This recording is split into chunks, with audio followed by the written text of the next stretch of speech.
Everybody, and welcome to Hampton High School. Today, the Crabbers play host to the Bruins of Bethel. Mike Hauser along with Paul Rowe here at Hampton, and it's wet, it's windy, it's been a mess as the game has already started. First batter up to bat for the Bethel Bruins is Jamie Scott. He is the center fielder. Oh, and he goes down striking out. One down here in the top of the first. Well, Paul, Mike. Wet, windy.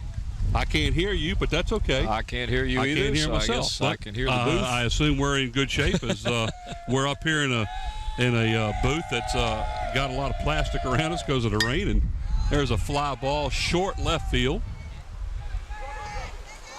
Going out to make the play is the shortstop, Sean Fields, for out number 2. He's quite a ways out there, too. Yeah, I'll tell you. Ladies and gentlemen, this is Peninsula District Varsity Baseball from Hampton High School today. Sorry we were running a little bit late there, but with the weather, as you said, Mike, we've had some problems here trying to get things set up. For a while there, we thought maybe the ball game might be delayed a little bit, but it looks like we're going to play, even though we're getting a little bit of a shower as I speak. Next batter for the Bruins with 2 down is Kazuki Scott. He is the all-district shortstop for the Bethel Bruins. And, Mike, this is an important game today for the folks that are watching here. Both teams 13-3 and tied at the top of the league for first place. So this is basically the game that's going to might as well determine the district championship, as the Crabbers will be playing host to Warwick on Tuesday to end the season.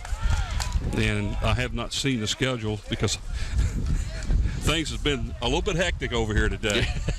I'm not real sure who the Bruins will be finishing up with next week. But I've got that information. They're finishing with Kecoughtan High School at Bethel. So this is a key game here because both of those 2 games next week will should really be cakewalks for both teams. Not necessarily, Mike, because Warwick beat Hampton 9-8 in their last meeting. Yeah, it was 8. I believe it was 8-5. And I'll guarantee you, if you get down to the last game of the season and you got to win against a team that's in the middle of the district, you best believe that Coach Mitchell's going to go with everything he's got there. Today on the mound for the Crabbers is none other than Matt Schaefer, who is 4-3 on the year, and believe it or not, he has all 3 of the Crabber losses this year. That's correct. The Crabbers are 15-3 overall, 13-3 in the district, and the Bruins are 14-3 and 13-3 in the district. And Mike, as we mentioned or alluded to a little earlier, Hampton High School has lost this year once to Menchville, once to Bethel, and once to Warwick. Bethel lost twice to Gloucester, and the other time, of course, they lost to Menchville. Menchville is in 3rd place, a game behind these 2. So that's a key game that they're playing the next day or 2. There's a ground ball. Nice play by the pitcher there for the Crabbers to end the inning. No hits, no runs, no errors for Bethel as the Bruins bat there in the top of the first inning. That goes 1-3 in the scorebook. There you can see the replay there. It looked like Scott stumbled a little bit coming out of the gate, but hey, we're going to make the play anyway. Guys in the truck, if you cut our headsets up so we can hear each other, that'd be nice. We can't hear anything over here. Okie doke. So the Crabbers will come up here in the bottom of the first inning. Their leadoff batter will be the shortstop, Sean Fields, followed by the second baseman, Matt Mitchell, and the pitcher, Matt Schaefer. That'll be the First three batters for the Crabbers here. The pitching and catching battery for the game today on the mound for the Bethel Bruins is Justin Shivey, and behind the plate is Jesse Wyatt. And Mike, on the mound today for the Bruins, Shively, look for him to concentrate on location. He's got a good breaking pitch. He's got some decent velocity. He's a tough competitor out on the mound. If I'm not mistaken, his record is 7-0 or 7-3. I'll look that up for you here. 7-2, excuse me. He is 7-2. He's a real good, young-looking pitcher. If he can't keep his location today, Hampton is going to be able to get to him and score some runs.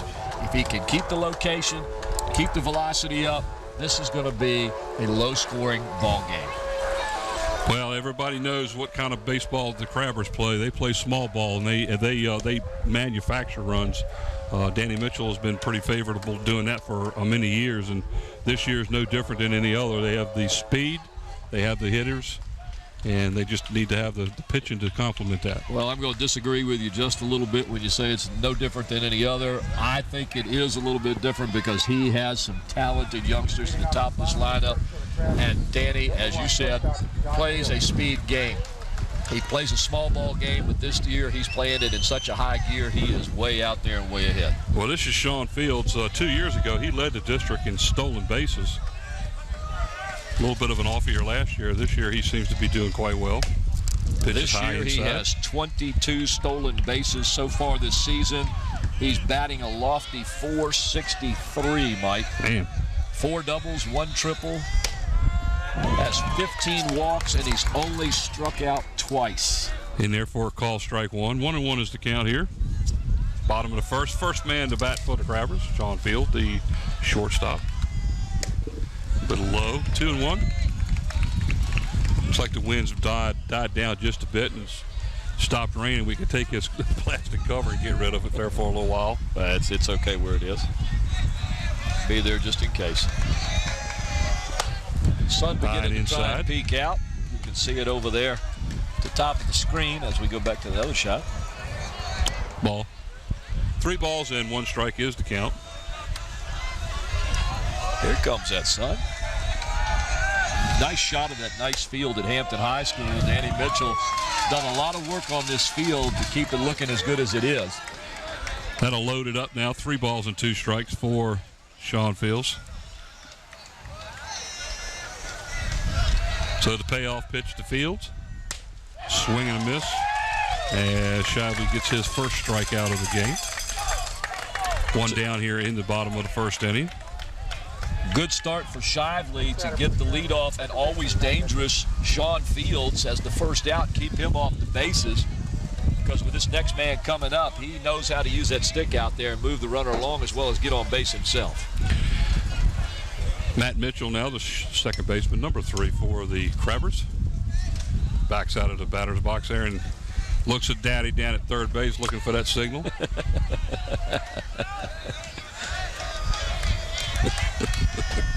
Curveball's a little bit outside. 1 ball, no strikes is to count. 1 down here at the bottom of the first.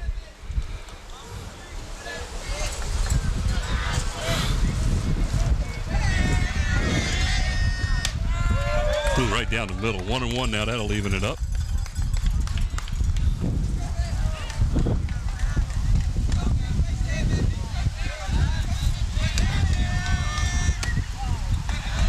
Ooh, that was a close one. That really was. A little bit outside. Just missed.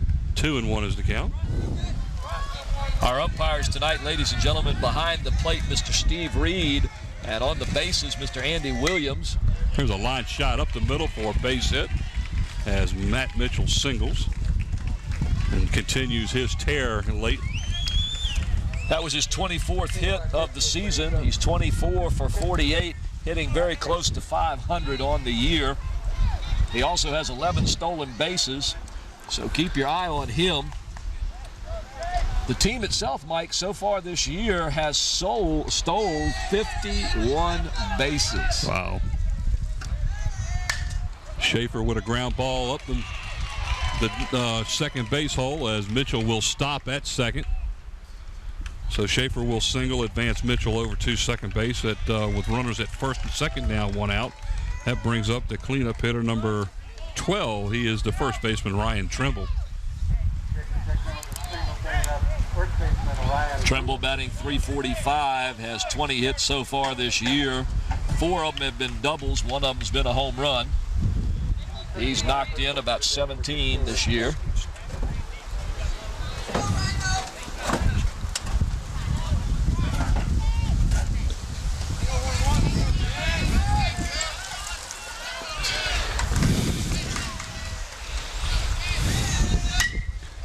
Popped up center field. Whoa, look at the wind play with that. Pulls that ball all the way almost into second base. And he dropped the ball. They're going to force out Trimble at second. That'll go as a fielder's choice. Man. Well, ladies and gentlemen, that's one of the weird plays that you're going to get on a day like today with the wind swirling like it is. That ball started out, looked like Mikey was going to left field, and then all of a sudden kind of came right back to center. Now that ball looked like a routine out to the center fielder, and it was real obvious that the wind grabbed hold of that and pulled it back in. That just off the edge of the infield.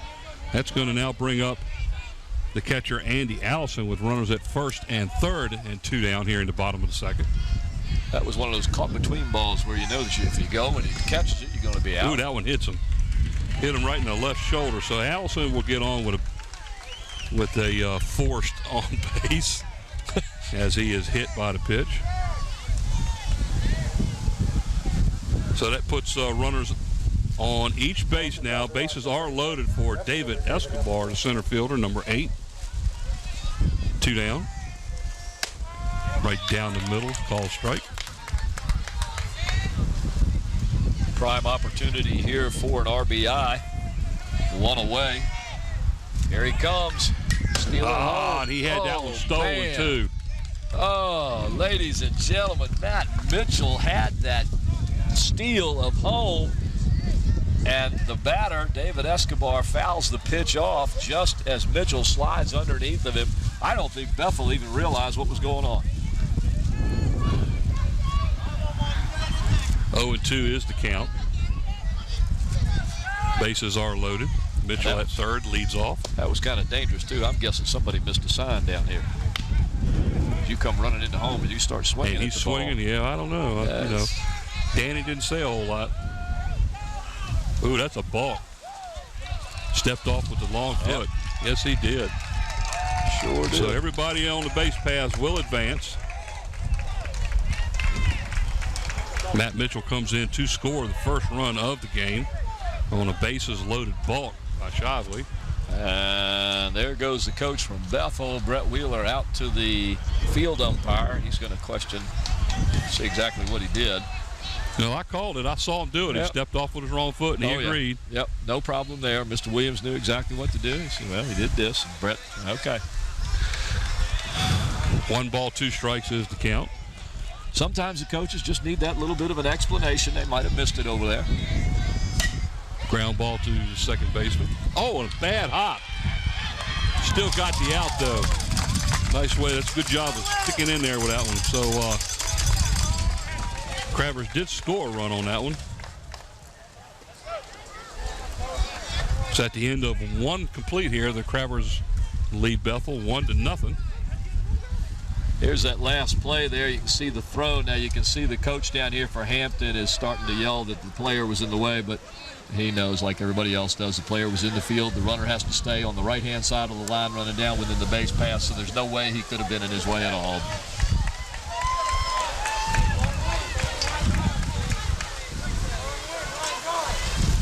Well, things seem to be trying to quiet down a little bit out here as we look around the field there. Once again, a nice view of the field here at Hampton High School.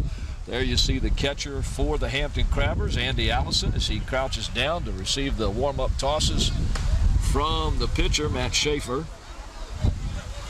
So what do we have, 1 hit? We had 1 hit that last inning. And that 2 hits, excuse me, 2 hits. 1 by Matt Mitchell, 1 by Matt Schaefer. Okay, yep. That's right. 2 hits. And 1 run on 2 hits. Turned into a fielder's choice. There you see one of our trucks over by the dugout. One of our trucks? And that you is can our see, truck. well, one of our the station's trucks. And you can see the plastic on our cameraman. And there you see our other one on third base side, as we have the plastic out today to protect the equipment as well as the camera people, operators. Ladies and gentlemen, you are watching WHCS Channel 46 Sports as we bring you Peninsula District Varsity Baseball. Today it's the Bethel Bruins taking on the Hampton Crabbers. And there we are. There's Paul Rowe on your left and my buddy Mike Hauser there. Up on the Michelangelo scaffolding, as I call it, way up here, about 12 feet in the air. Not as bad as it was a couple years ago when we were here. With a great wind blow. But it's a great view. Of course, the equipment's in front of us, but we have a nice view of the field here. We really did. Shane Hoggard will lead off the bottom of or top of the second inning for the Bruins. Number 18, he is the Bruins first baseman. Nice curveball in for a strike.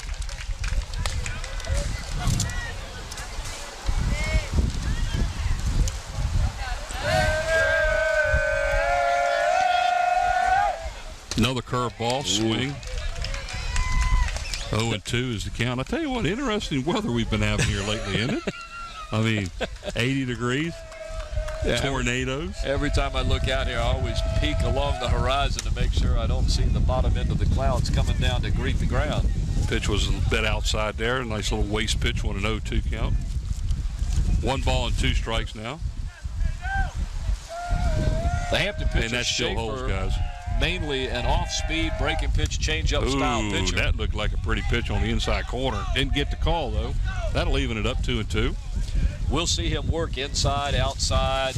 He'll move the ball around a lot with his off-speed pitches. Throw the batter's time it off.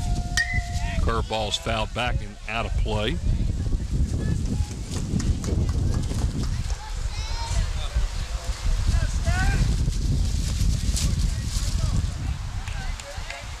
Count remains 2-2 here at Hampton High School, home of the Crabbers. 13-3 on the season in the district, along with the Bruins, 13-3. There's a fly ball out of play over here to the right. So Hoggard hangs in there, still 2-2 is the count. Mike Shane Hoggard, a junior on the team, hitting .357 with 4 home runs and 22 RBIs, leads Bethel in the home runs. Oof. Just off the outside corner. This is his third year on the varsity. He is one of the team captains. According to the information I've got here, he plays solid defense and he hits the ball a ton. Slow curveball, and he takes it for a ball and a walk. That's the Bruins' first base runner of the game. Not only does he hit a ton, yeah, he's got a good eye as he gets himself on base. So Hoggard reaches first base with the walk. Jesse Wyatt, the Bruin catcher, now batting.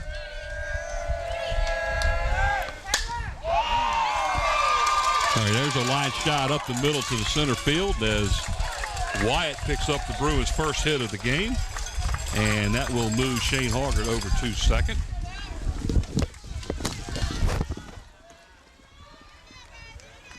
As we play headset and microphone changing here. How's that, guys? So with runners on first and second now in the top of the second inning, no outs. Josh Pryor, the right fielder, is up for the Bruins. Bruins have something going here in the top of the second as he bunts the ball down the first baseline, foul. Trying to move those runners along. Rather hard bunt there. Now Josh Pryor, 23 for 46 on the year, leading the team with a .500 batting average, and this is his first year on the Bruins team, and he's the leading batter. He is, I believe, a senior and doing a fantastic job. Brett just couldn't say enough. Coach Wheeler just couldn't say enough about this young man.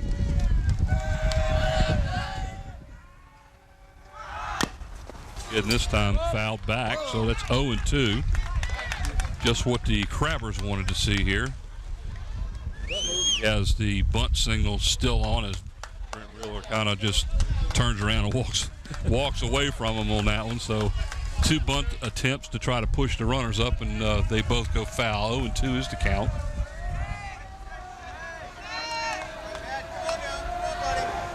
Wow. Nice pitch. Tell you what, the guy behind the plate's not giving the corners on this one. Nice pitch. 1 ball, 2 strikes is the count. And he's sitting over there. 1-2 is the count. Ground ball, perfect double play ball. Hey, Gurden. The out at third as Orgard is the first out, and then advancing to second on the play is Wyatt. Here you see the replay. It's just a hard, high bouncer right to third base. Right to him. You just run over and touch the bag. A strong throw, a little bit high. To first base for the double play. 5-3 double play in the book. That's going to bring up the pitcher, Justin Shively, with 2 down now as Jesse Wyatt stands down at second base. 2 down. Slow curveball again on the outside corner. He gets the call on that one. 0-1. Shively, a junior. He was second-team all-district pitcher last year. An outstanding competitor. Has a good curveball. Fouled back right here behind us, as long as the trees don't throw them back at us. 0-2 now is the count.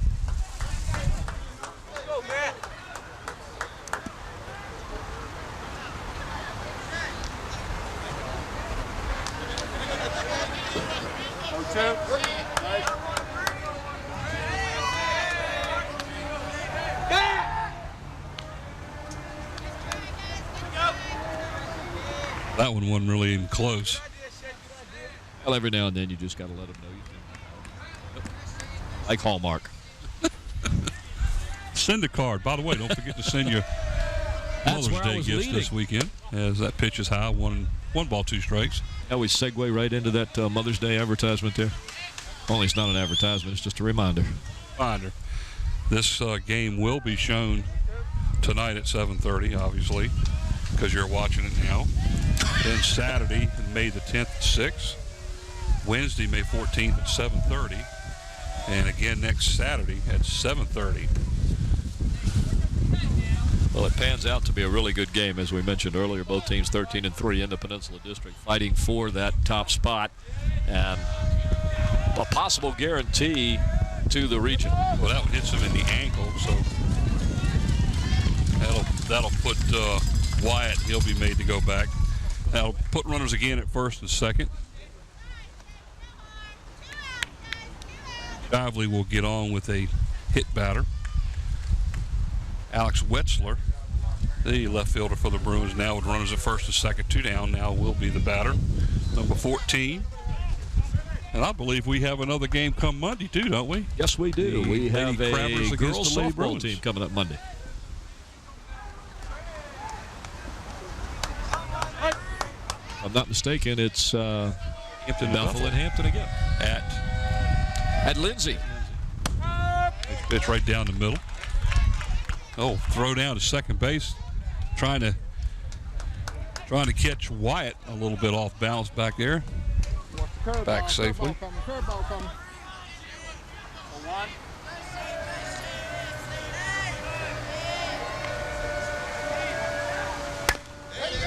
Little ground ball to the second baseman. Is going to have to hustle, and he gets it as Matt Mitchell will throw Wetzler out for the 3rd out of the inning. 1 hit, no runs. Here's that last play, just a little dribbler to the right-hand side. You see the runner slowing down to try and kind of shield the ball, but Matt Mitchell, a great second baseman, good hands, good concentration, stays with the ball and makes the play. But for the Bruins in the top of the 2nd inning, no runs, 1 hit, no errors, and there were 2 left on. So after an inning and a half, and the Crabbers coming up now in the bottom of the 2nd inning, they still lead 1-0. Wind's slowed down just a little bit out here. If the sun stays out, we're going to have a good weather for the rest of the game. Now we have Neil Diamond singing in the background. Yes, he's right over here. To come out here and do a concert. Right off my right shoulder there. Touching hand, reaching out. Glad to have our mics cut off. Well, so I can't hear you over the headset. I've got my headset half off so I can hear you every now and then. There we are, sitting up here on a set of staging. And a couple of years ago, we were up here, and it was a little bit on the windy side. I thought we were going over a couple times. It was real windy that day. Yeah. I remember that, yes.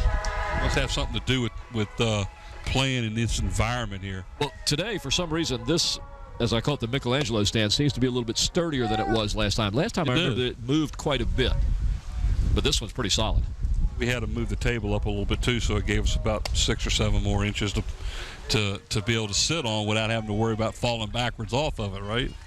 There you see Justin Shively wandering around the mound there. He'll talk with Zach Sanders, the third baseman, along with the first baseman, Sean Hoggard. As we come to the bottom of the second inning now, the third baseman, number 5, Cody Sheets, will bat for the Crabbers, leading off here. What does Mr. Cody Sheets have done this year? Sheets. Let me see if I can find something on Cody. Paper's got all messed up there. Here we go. Ground ball to second base. Nice hop there. And the throw to first to get the out. 4-3 in the book. That's going to bring up Jordan Roby. He is the Bruins right fielder, number 10. Crabbers right fielder, sorry. Roby hitting .306 on the year, has 15 hits.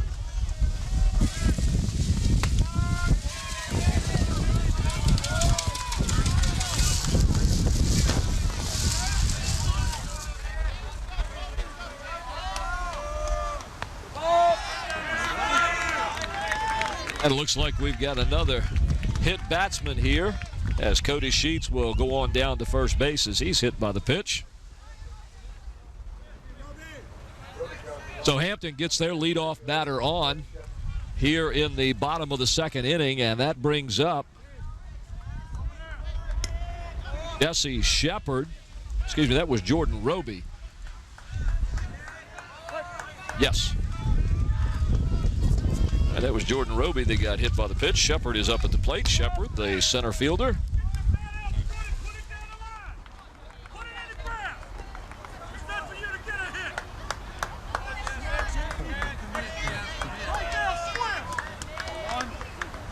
Roby got hit with a pitch. Roby got hit with a pitch, and that brought up Shepard. We have one down. I'm back. Ball gets away from the catcher as Roby will advance to second base. And there you are. Back in line. Now I can hear you. Well, hello there. How are you? I am here. And now we don't have to have our headset halfway off because we can hear each other. One down here in the bottom of the second inning. Shepard is the batter for the Crabbers. The number 9 hitter as he pops the ball up down to third baseline. Out of play. Shepard batting from the left side of the bat, has 13 hits on the year. One of those is a double. He also has 3 RBIs for the Crabbers this year. 0-2 is the count.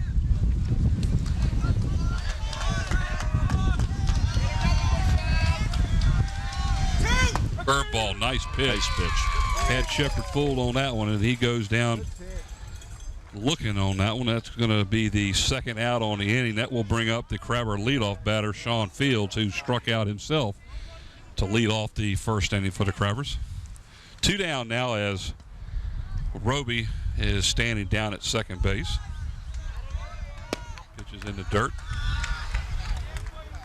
Sean Fields, a senior for the Crabbers. Once again, coming into this game, he was hitting .463 with 25 hits for the year, 22 stolen bases. He also has 12 RBIs batting out of the leadoff spot. Pretty curveball right there, and that'll even it up 1-1. got here, the flags were just standing straight out. They are wiggling a little bit, but not like they were when we first got here. My goodness.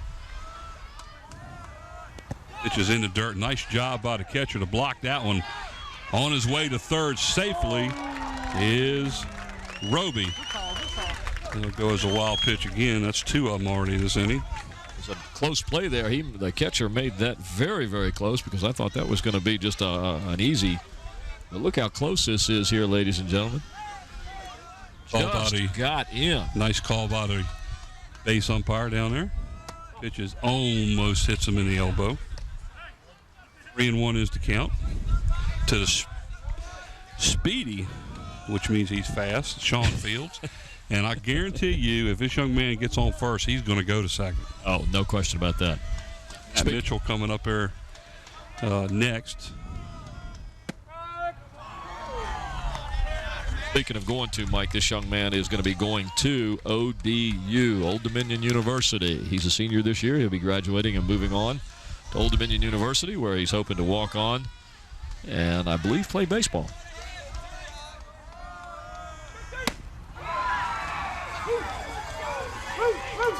Fields goes down swinging for the third out.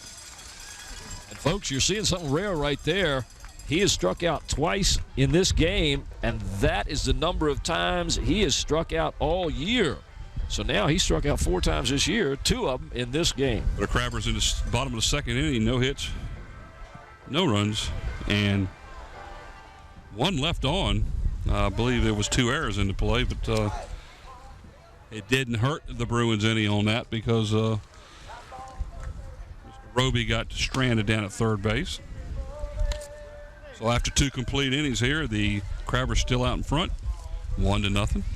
As we head to the top of the third inning, the Bruins will send up the second baseman, number 9, Jared Jeffries, for his first bat of the game. Once again, this is WHCS Channel 46 Sports, bringing you Hampton baseball. What were you saying a long time ago about WHCS Sports, where we bring you sports and all the sports? All the sports we're going to bring you. And that's what we're bringing you. We're bringing you a good one today. Everybody's looking right at us right now. I'm sorry. Ladies and gentlemen, some of the I'm sorry they're having to look at us. Some of the things you can look for in today's game, ladies and gentlemen, if you know anything about us, right? Yeah. If you know anything about Hampton High School, they're a team that puts the other team on the defensive. They're a running team. Danny puts the pressure on you. He's going to make you play a perfect game. The Bethel Bruins rely on defense. They rely on good location-type pitching. Look for these as the keys to today's game. There's Jeffries with a line shot up the middle as the Bruins will get a leadoff base hit. As Jeffries reaches safely to first base. That's going to bring up the top of the order Jamie Scott, who struck out back in the top of the first inning. I talked to Coach Wheeler, the coach of the Bethel Bruins. He said it's the team that's going to make the little plays today, the team that works hard that's going to win this game. Ooh, they almost got him, too. They had him leaning the other way.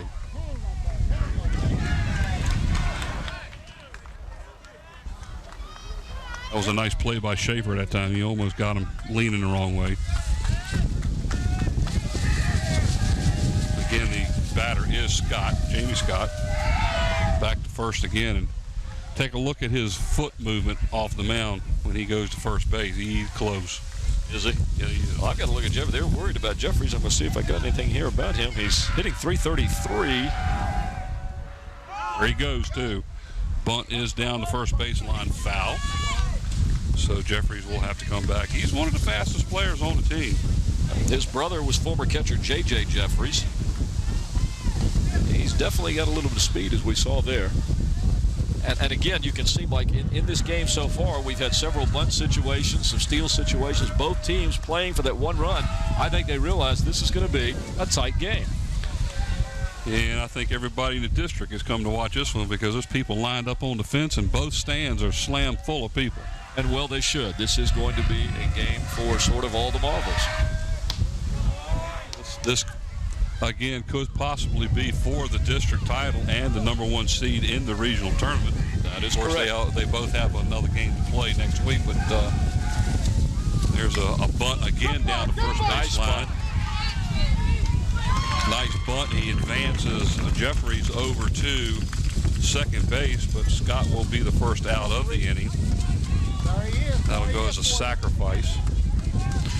Here's a replay. Watch him get the, well, you didn't see him, but he got the bunt down, and he puts it on the first base side so that the pitcher has to field it and go to first base for the out, allowing the runner to go to second. Zach Sanders, now the third baseman, comes up as he popped out to the shortstop in the first inning. Nice curveball in there for a strike. Zach Sanders, a senior with the Bethel Bruins. I had the pleasure of teaching this young man when he was in 6th grade. Nice young kid. He's batting .393 with 2 home runs, 10 RBIs.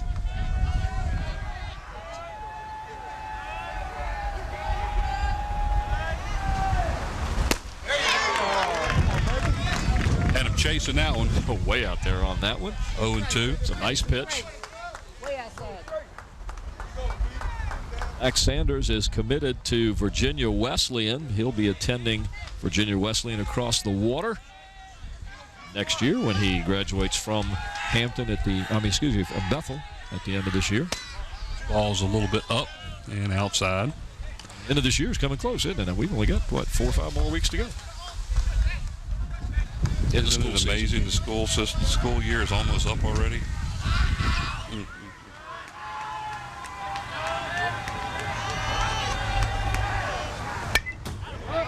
That one straight back. Count remains the same. 1 ball, 2 strikes.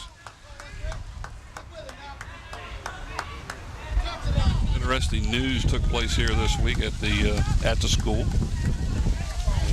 involving the girls basketball program. We'll talk about that a little bit in a little while. Here's a nice slow curveball that did not get the call. That one almost got the outside corner, but it was a little bit up as well. That'll even it up 2-2. 1 down here in the top of the 3rd inning. Standing down at second base is Jared Jeffries.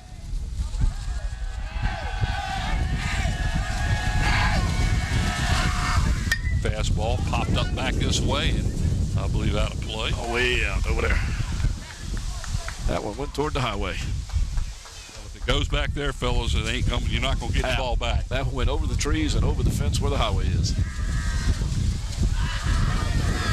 But that was a sight, somebody driving down the road and the ball dropped right in front of you. Happens over at Warwick all the time. Yeah, but this is an interstate behind us. Oh, nice. Slow curveball, and I tell you what, that's a nice way to hang in on that one. A base hit and an RBI, and it looks like he's trying for 2. Slides in safely. So Sanders doubles in a run, and that ties it up as Jeffries comes in to give the Bruins their first run of the game.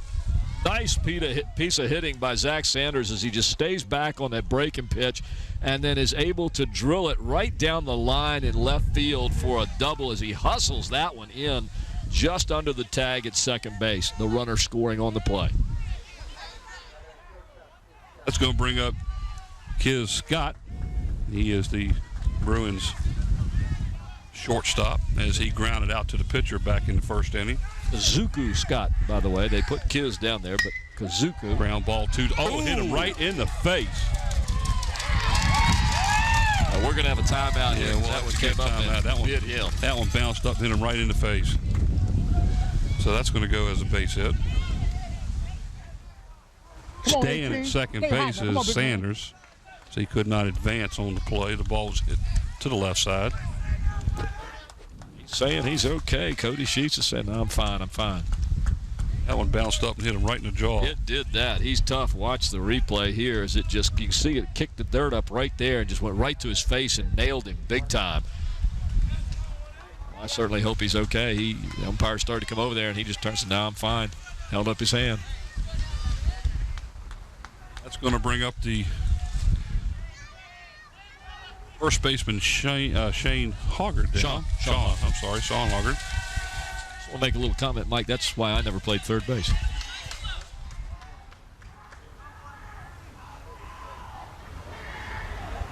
Hoggard, I believe he reached first base back in the second with a walk. Correct. But with first and second occupied by the Bruins. Hoggard up to bat, 1 down. The Bruins now are threatening again. It's a nice slow curveball. This time misses outside. This is their big power guy here, Mike. 4 home runs, 22 RBIs, a junior. Batting .357 coming into the game. He's the man that once they get on base, he drives them in. Big boy.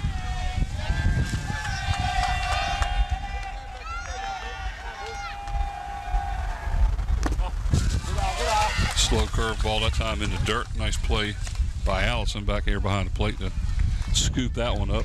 2-0 now is the count. Bruins continue to threaten here in the top of the 3rd inning. We're all knotted up at 1 here at Hampton.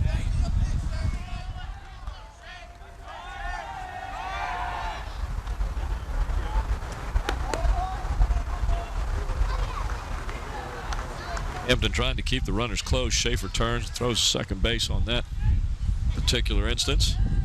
They don't want these runners to get a lead any more than they can. Hold them close, trying for that double play. There goes. Whoa! Oh, that's a long shot to left field, and it's not deep enough. Hustling back to second base is Sanders, as he was on the move on that one. What's that? So Hoggard will fly out to left field for the second out. That's one of those hits, folks, where you say on any other day with the wind either not blowing or blowing in a different direction, had a chance. Because he ripped that one. He got hold of it. Jesse Wyatt now comes to bat, the catcher for the Bruins. Got a base hit back in the 2nd inning as he singled. Branded at second base. Runners at first and second now here, bottom of the 3rd, or top of the 3rd inning. 2 down. Jesse Wyatt, folks, is also an all-region wrestler. He's the son of assistant coach Jesse Wyatt. He played the outfield last year, but he moved in to catch because they needed one. He's a tough kid. If you're a wrestler, you've got to be a tough kid.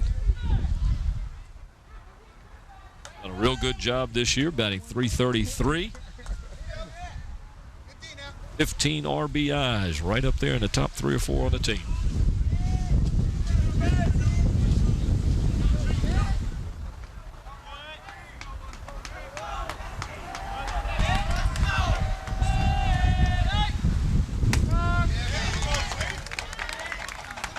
Ball strike. 0-1 is the count. Slowing down as we have a cat and mouse game between the pitcher and the base runners.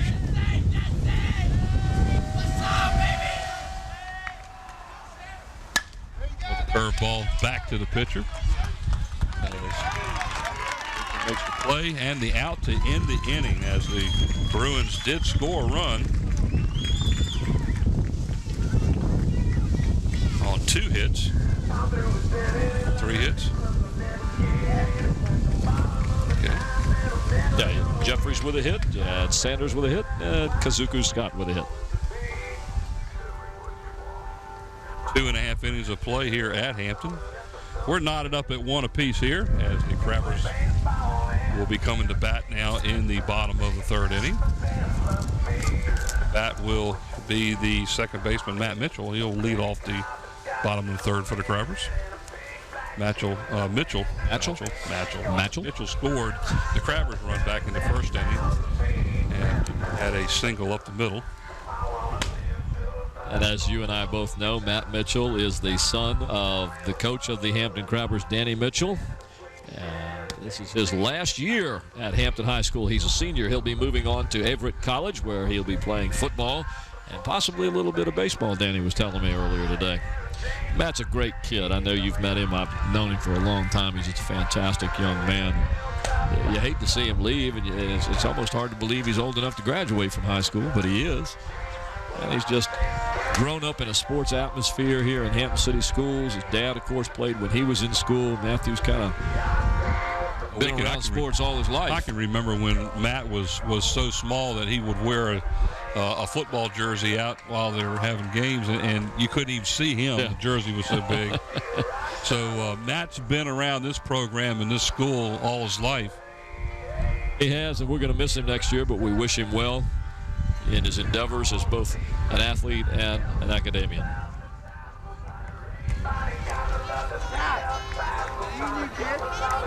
Matthew hitting .479 coming into today's game. He's got 4 doubles. He has 1 home run, 11 stolen bases. He was hit 4 times. He's got 18 base on balls and only struck out 3 times. 24 RBIs, second on the team behind only Matt Schaefer.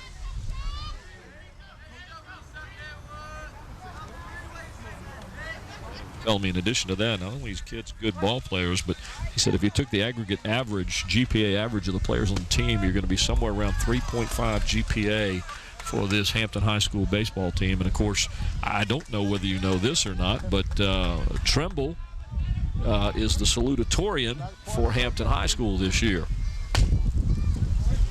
And that is a great honor. Here we have a kid, Ryan Tremble, who is an excellent athlete, played both football and baseball, and as you can attest, or we can attest by the fact that he's a salutatorian, is also great with the books.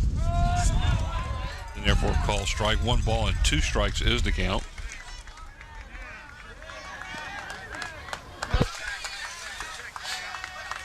Singled up the middle his first time up, back in the first inning. Here's a ground ball towards the second baseman. Scoops it up and drops it. That goes as an error on the second baseman, as Mitchell will reach safely.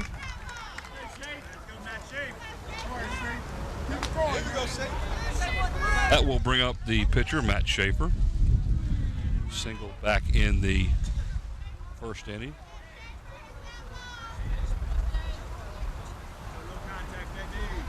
Hey, let me know.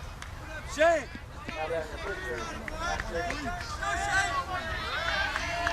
Mitchell down at first base. No outs here in the bottom of the third inning. Slow curveball. Ooh, that looked pretty. Good. That ball looked like it was right across the plate. Keep your eye on Matt Mitchell there at first base. Expect him to be going sometime soon. There's a line shot over the shortstop's head for a base hit. So Schaefer singles again. He is 2 for 2 on the game. Mitchell will go down to second base.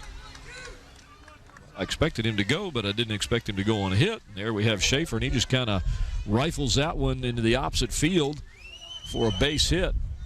Nice piece of hitting. Went with the pitch on that one as it was a little outside, and now the batter with the runners at first and second for the Crabbers, no out. That's going to bring up the first baseman, Ryan Tremble.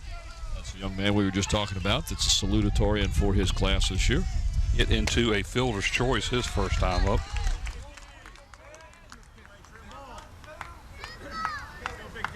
As Matt Schaefer was forced out at second. Ryan Tremble batting .345 for the Crabbers. Hits him in the shoulder as he stands there and takes one for the team. That's gonna. I mean, you know, that's the old saying. Take one for the team, Ryan. That'll load the bases now for the Crabbers. Andy Allison, the catcher, will come up to bat. It's the third hit batsman for the Crabbers. Allison was hit by a pitch also back in the first inning. Yep. So we got Allison in the first that was hit by a pitch. We had Jordan Roby, who was hit by a pitch in the second. And now Ryan Tremble is hit by a pitch. Here we can see that right here. As you see, it gets him on that front shoulder, the left shoulder. Nice little breaking pitch, just kind of rolls off. And there's Mr. Brett Wheeler as he gathers his team at the mound to talk to him there. He knows how important this game is. He's just going to make sure everybody knows what they're supposed to do. Kind of tickle their brains and get them ready. And that should bring the infield in with nobody out and bases loaded. Let's see if they play in. It looks to me like they're coming in on the corners and they're going to play back for the double play in the middle.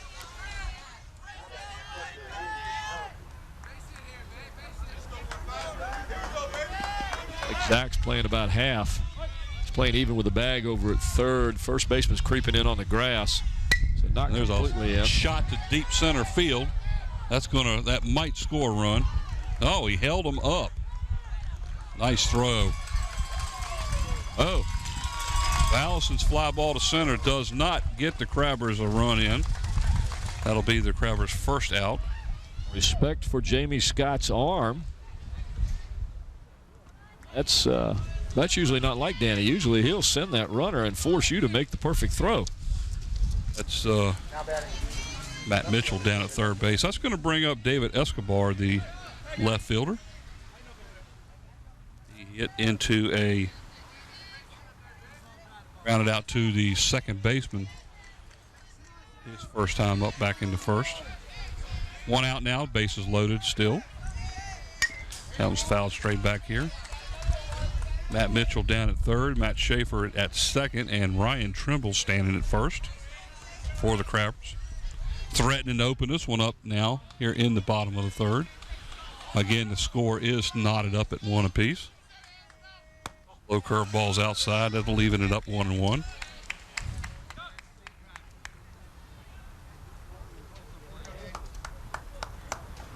David Escobar, a .264 hitter with 14 hits on the year. 4 of them doubles, 1 of them a home run. Pitch is inside. Good pitch. 2-1. Escobar only with 4 RBIs this season, but he has a good opportunity here to pick up and add to that total. Pitch is low. I believe this is the same situation we were in back in the first when Mitchell was at third base and he tried to steal with Escobar at the plate. I believe you're right. Nope, because Matt came, yep, he was, because Matt came in to score on a balk right after that. Pitch right down the middle. So we got bases loaded. Count is full, 3-2 with 1 out. On deck is Cody Sheets for the Crabbers. And the payoff pitch. Down the middle is a ground ball up the middle. A tailor-made double play. There it Scott is. makes the play at short, and that'll end the Crabber threat. So the Crabbers leave the bases loaded. Had the bases loaded with no outs and got nothing out of it. Here you see a hard high hopper right up the middle and a nice play by the shortstop to come over, grab the ball, tag the bag, and make the strong throw to first base. That was Kazuku Scott who did that and gets him out of the inning. The big threat put down. I believe that's the second double play that the Bruins have pulled today, isn't it? Could be. I've got them 1, but there could be another one that I missed. You're watching WHCS Channel 46 Sports. We're at Hampton High School where the Bethel Bruins and the Hampton Crabbers are locked up in the top of the 4th inning. 1-1 in a big game for both teams here in the Peninsula District, as both of them tied for that top spot with 1 more game to go after this. Hampton will play Warwick. Right here. Bethel will play Kecoughtan at Bethel. And then after that, we've got the Peninsula District Tournament starting. And Mike, this year they've gone to 8 teams. They've expanded it by 2. There will be no byes. There will be teams playing all day, the first day, from 9 o'clock in the morning on till late in the evening as we play 4 games at I hope they start that on a weekend. Yes, Saturday. Saturday, I believe, was it 17th or 19th? Whatever that Saturday is, 17th, 19th. Well, Allison throws the ball down to second base, and there's nobody there. Nobody's home, guys. So as we get ready to start the top of the 4th inning for the Bruins, Josh Pryor, number 4, who is their right fielder, will be coming up to bat. 0 for 1 on the day as he hit into a double play back in the 2nd inning. According to Coach Brett Wheeler, Josh Pryor has been a real pleasant surprise this year. I mentioned earlier he leads the team with a batting average of .500. It's his first year playing. He's just done a super job. Pitch is in the dirt. 1 ball, no strikes. Cowser along with Paul Rowe here at Hampton High School on a blustery, windy, very windy day here. A Winnie the Pooh day. A little grounder, nice play by Schaefer, and the throw to get the out. So Pryor is retired at first. That's going to bring up the pitcher for the Bruins, Justin Shively. Watch him. This is the double play here that ended the last inning. You'll see that play right up there, and you can see Kazuka's going, yes. Yeah, you think he wasn't psyched after that one, well, they wasn't know he? how big this game is. Well, that was key with bases loaded and nobody out, and the Crabbers didn't get anything across the plate. No question, Mike. No question at all. Pitch across the middle for a call strike. Justin Shively, the batter, is the pitcher for the Bruins. He's 7-2 this year. That one hits him in the back. I tell you, we've had more hits batters. I'll tell you what, is that their third too? That's his second time. Shively's second time being hit. I think it's just 2 for the team, but that's both of them were Shively.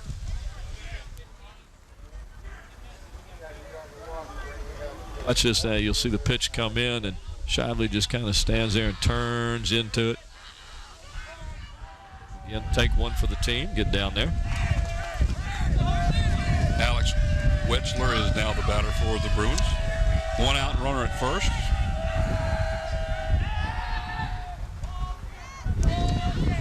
Wetzler, just a sophomore. He's got a couple more years to go to play for Bethel. Brett's expecting some big things out of him in years to come. He can pitch. He can play the outfield. He can also play third base.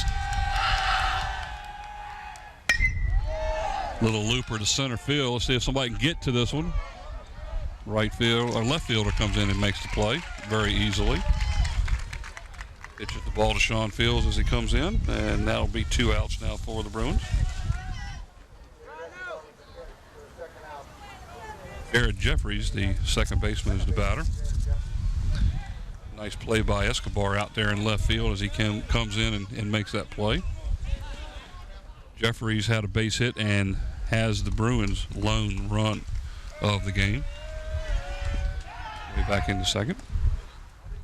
Jeffries, the second baseman for the Bruins, also played basketball on the Bruins state runner-up team. And as I mentioned earlier, he's the brother of former catcher J.J. Jeffries, who played several years ago. Well, J.J., I think, graduated last year. Yep, which means he played several years ago, as well as last year. Oh, goodness gracious.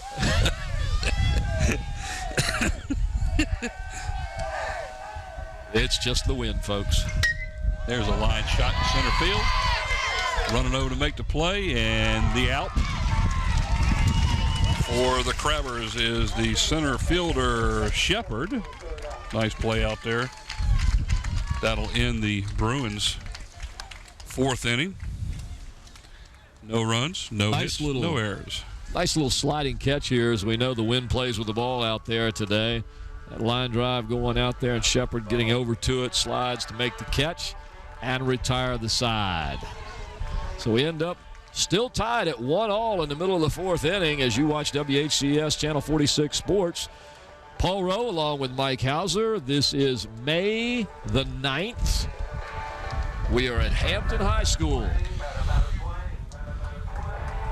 It's windy. It's actually not a bad day out here. No, it's just windy. We started the game like we were getting ready to get doused with rain, and it blew away. Well, it didn't rain that hard. It just, we were scrambling to get plastic to cover everything, but luckily there's a nice picture of some of the folks sitting in the stands. There's Mr. Steve Reed, the home umpire, a very good umpire, and also supports muscular dystrophy. Every year, Steve goes out to the muscular dystrophy tournament here in Hampton, played at Phoebus Little League, as well as Post 31 Field and other places, and he donates his time to help muscular dystrophy, and we appreciate it, Steve. Thank you very much. There are the Hampton coaches. Danny Mitchell on the right, Mr. Trumbull on the left. Those guys have been around here for quite a while. Both of them excellent athletes in their own rights, not to mention pretty decent guys.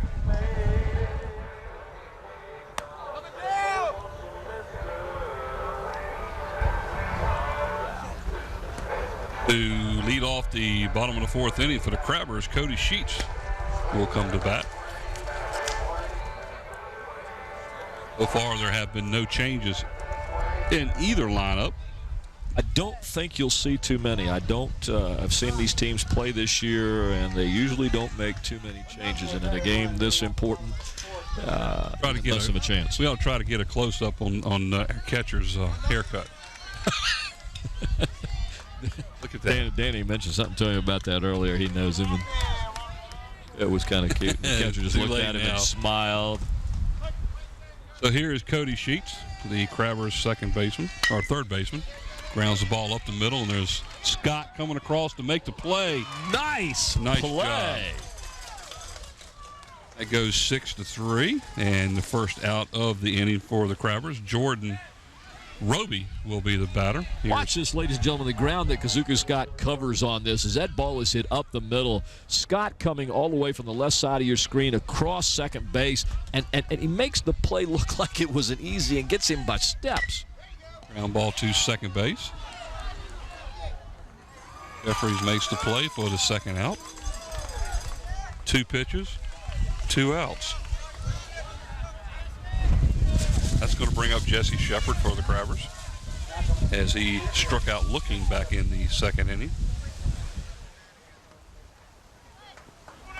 2 down here in the bottom of the 4th.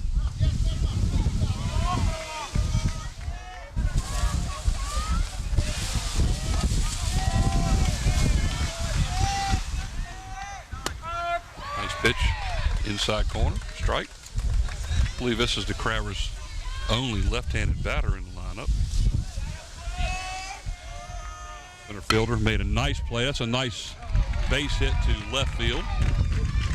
As Shepard is 1 for 2 now. It's going to bring up the top of the lineup as Sean Fields will bat. 0 for 2 so far here in the game. Strikeout victim both times. 2 down. Not both times. Last time he came up with 2 away. And I guess if you're Bethel, that's when you want Sean Fields to come up with 2 outs. You don't want him coming up with 0 outs or 1 out. He gets on base and he moves.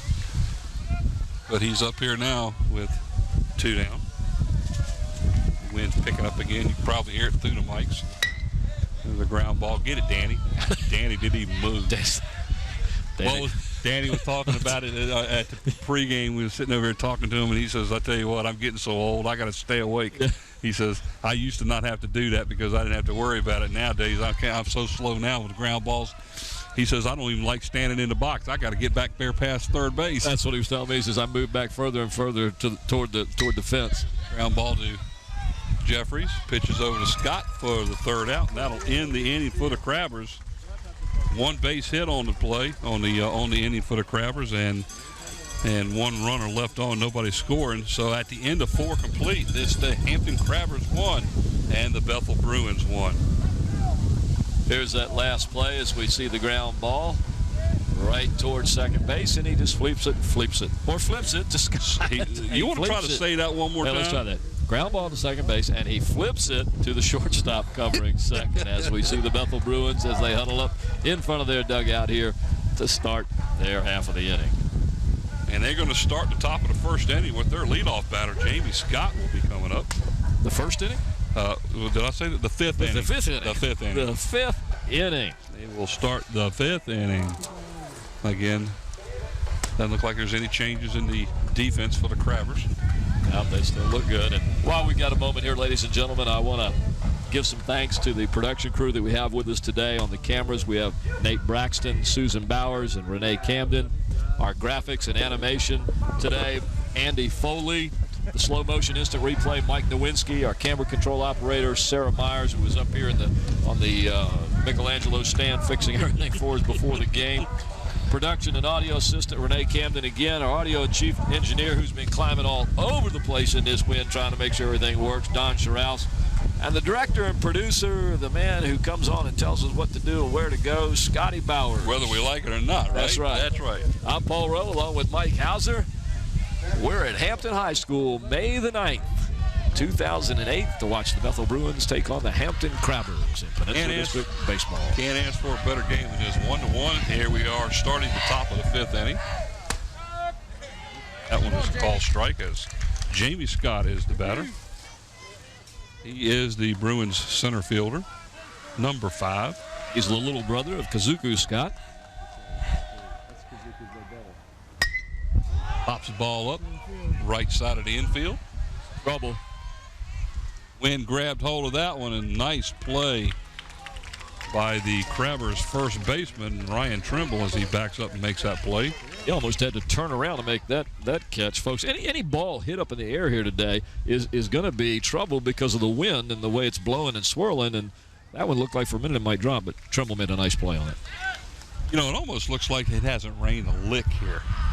Well, there's been places around in Hampton and Newport News area that it was absolutely doused with water. Yeah. Over by NASA at about 1 o'clock, we had about 2 inches fall all in about 15 minutes. Zach Sanders is the batter. One down here in the top of the fifth as the first pitch is a call strike.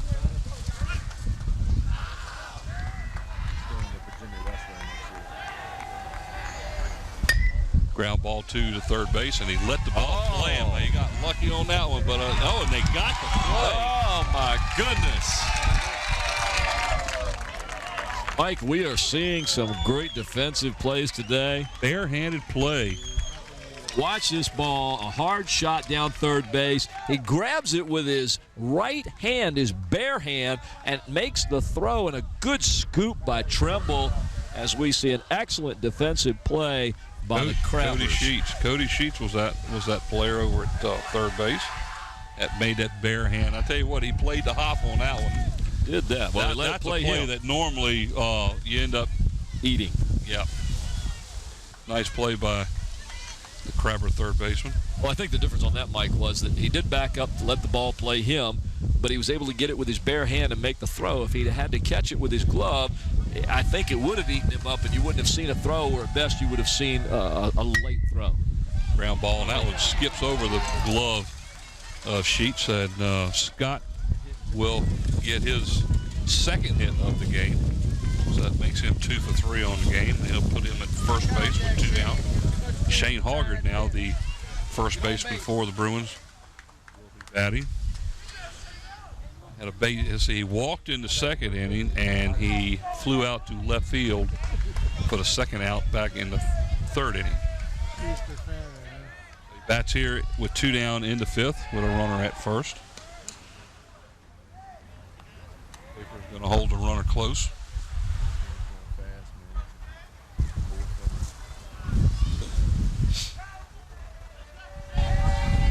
Got a pretty good lead there too. Pitch is high. It does, and I'm wondering, Mike, with 2 outs here, do you try to steal second base with your power man up, your number 4 batter, your big run producer? I got a feeling we're going to see somebody going here. Let's see what happens. He faked it and went back. They're going to try to hold him close. Scott's got some good speed. There's no question about that. He signed with Liberty University. Slow grounder up the middle. Oh, and he dropped the ball. Sean Fields couldn't make the play. Scott's going to be safe at second. Hoggard is going to be safe at first on the air. That's going to bring up Jesse Wyatt, the catcher for the Bruins, with runners at first and second and 2 down. Watch this He play. just couldn't scoop it up. He lost it in between the glove and his belly. Look at him look back. Where'd the ball go? Yeah, he got it on an in-between hop, and like you say, he got it right kind of at his gut. And there was just no place for him to move and gather that ball in at all. As the wind is picking up here considerably. And it's kind of blowing in to the right, swirling. And it looks like it's coming in straight in from center field. There's a ground ball to the shortstop. That should have been an interference call right there. Yeah. And I guarantee you the plate umpire was on his way out there to make that call. But the play was made. And here's the base umpire now telling Brett that, he was going to get called out anyhow. So there was one hit in that inning for the Bruins. 2 were left on. Here's that last round ball. Couldn't quite see it, but the play was made, and they got the out. But see the umpire already putting his hands up. They were going to call interference on it. So Wyatt grounds out to the shortstop for the third out. No runs for the Bruins there in the fifth inning. 1 hit. There was 2 left. So after 4 1/2, the score still tied up 1-1 here at Hampton. Well, it's the kind of game we thought we were going to have. Low scoring, tight game, good plays. We've seen some good defensive plays. We've seen some hustling from both teams. Seen good fundamental baseball. We've seen some mistakes. We've seen some luck. We've seen the wind. we've seen a couple of dandy plays on both teams. Scott over at shortstop for the Bruins has made 2 dandy plays defensively, and third baseman. You like that word, dandy? Dandy. That's pretty good. And the third baseman for the Crabbers has made a dandy play with a one-handed grab. Dandy. Wouldn't you want to be handy? I think, what's that guy's name? Dandy. The singer sang a song called Dandy. What was his name? Peter Danny Noonan. He had another name. Here we go. What was his name? I don't know. We can drop it down. Peter Noonan. Oh, the Monkees? Hermits. That's what it is. Dandy. Different group. Dandy. Hi. Here comes Danny Mitchell as he will lead Mitchell. it off. Matt Mitchell. You got Dandy on your mind. Danny. Matt Mitchell will lead off the Crabbers. Bottom of the 5th inning. Back in the 1st inning, he singled and scored the Crabbers' run and reached base safely in the 3rd by an error. That's the only run the Crabbers have at this time. Pitch as Mitchell watches a changeup come across plate. Strike 1.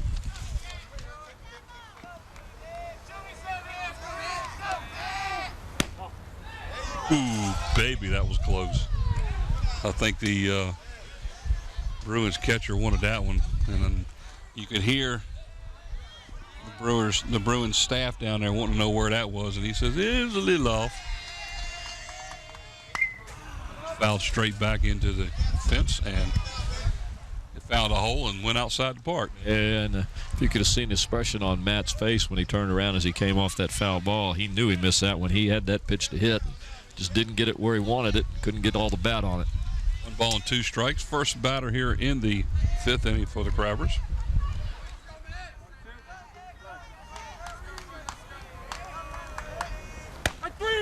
Stood there and looked at a 3rd strike. Goes down looking. Crabbers first out of the inning. We'll bring up Matt Schaefer, the Crabbers pitcher. Singled in the 1st. Singled in the 3rd. He is 2 for 2. Stranded both times.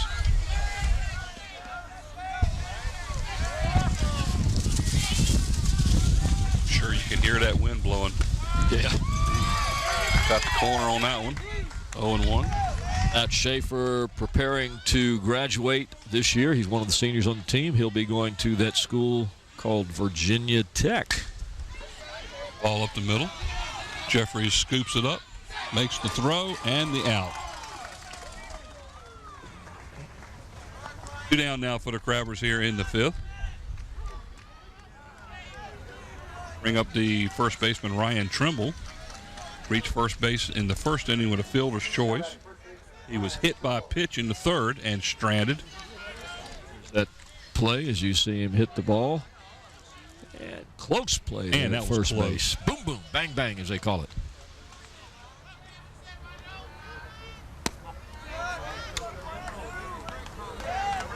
Good picture of Shively there on the mound. Tall right-hander.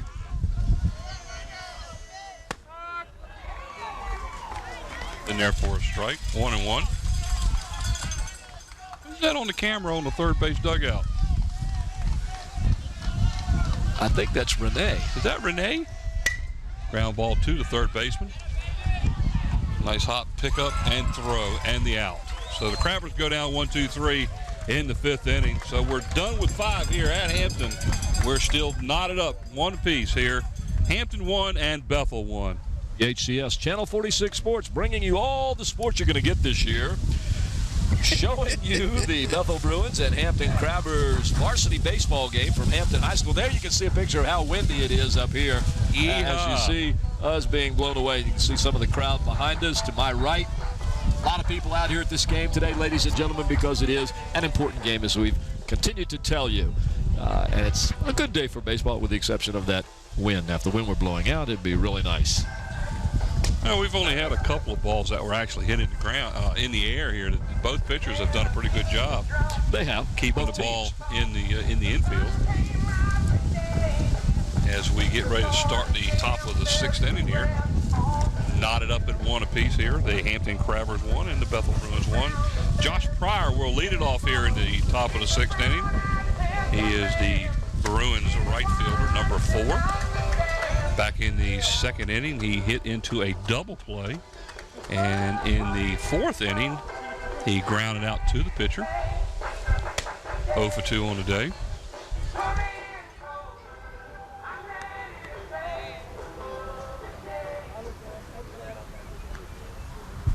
For a few years back here, we had a game. We did a game. They had us on that side of the field. And it was a game against the Crabbers and the Phoebus Phantoms.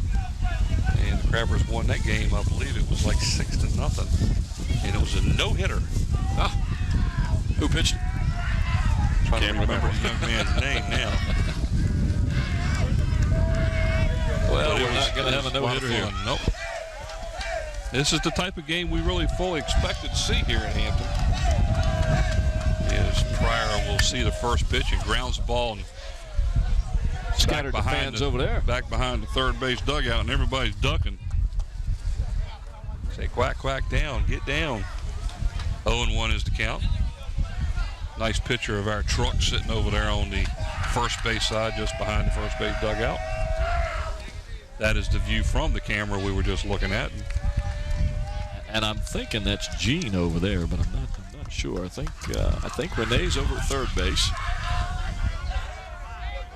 Nope, that's might be Susan. Susan's out there somewhere. Here's a fly ball down the third base line, out of play, foul ball. Yeah, that's Susan up on the third base. On the first base truck. Who's on? Susan's on first. Yeah, Susan's on first base. Susan's on first, and that's Renee down there on the third base dugout. And who's in center field? Where's Nate? Where's Nate Braxton?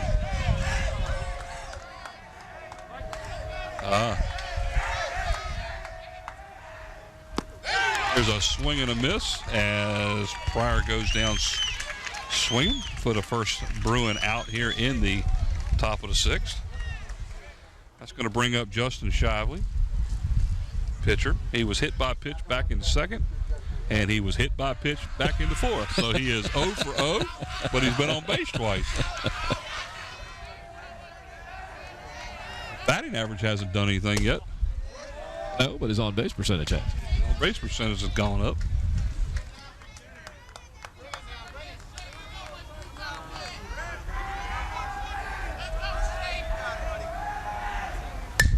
There's a fly ball to left center field.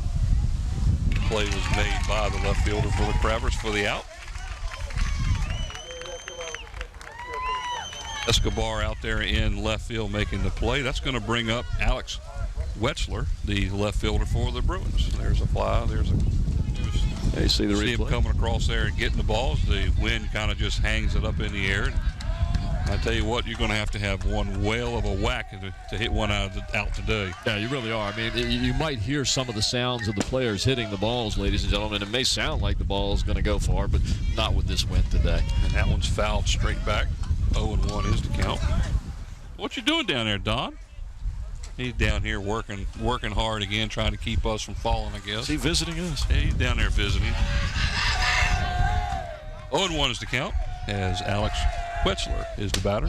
Swing and a miss, 0-2. Looked like he had a little bit of heat on that one. A lot of heat on that one. You could hear the mitt pop. Andy Allison behind the plate with the mitt. Schaefer on the mound. And the pitch, 0-2.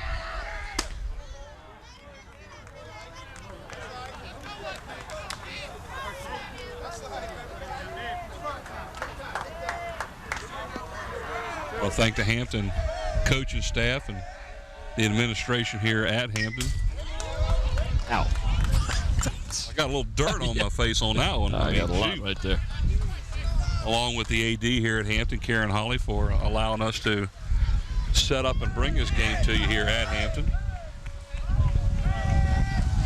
As you can probably see, the center field flag sitting straight out as Wetzler swings and misses as Allison holds on to the ball, and the third out is taken care of here in the sixth inning for the Bruins. No hits, no runs, no errors, and nobody left on for the Bruins. And here's that last pitch. right through the zone, and you can see you got a little bit of a late swing there for the strikeout. The Bethel Bruins won, the Hampton Crabbers won. You're watching WHCS Channel 46 Sports. Paul Rowe along with Mike Hauser at Hampton High School on a Winnie the Pooh day. Very blustery. Winnie the Pooh day? Winnie the Pooh doesn't know what to do. Got a cookie jar stuck on his head. Or is it a honey jar? I'm just sitting here shaking my head. Justin Shively right there on the mound, warming up here as we get ready to start the bottom of the 6th inning. Both pitchers have thrown the ball quite well today. They have. How about you've got the book over there? What kind of hits do we have for the teams here? I mean, 4 or 5 for each team. That's about it. It'll take him a second, ladies and gentlemen. He's counting these, and he's going to have to take his shoes off here in just a second. Come up with this number. We do show the math zone on TV, and Crabbers you can have watch 4 hits. Crabbers have 4 hits. 4 hits. Took you all that time to count 4. Well, you know, I've got to go up and down the line. 3, 4, 6, 7, 8. Hello, ladies and gentlemen. Welcome up to the Michelangelo booth up here. You're looking at Paul Rowe along with Mike Hauser. He's the one with the head down, making the counts there. 4 hits for the Bruins. 4 hits for the Bruins. I had more than that, but... Dude, well, if you had more than that, what do you... Well, keep it up. But I see I put 1 down there when they shouldn't have got 1. Uh-huh. Here we go. 1 there, 3 there. I've got 5 hits. Leading off the bottom of the 6th inning, Andy Allison, the catcher for the Crabbers. Here we go. Slow curve ball is a fly ball to center field. Go, go, go. Should be a problem there. The wind definitely would hold that one up, so Allison will fly out to center for the first out. That's going to bring up David Escobar.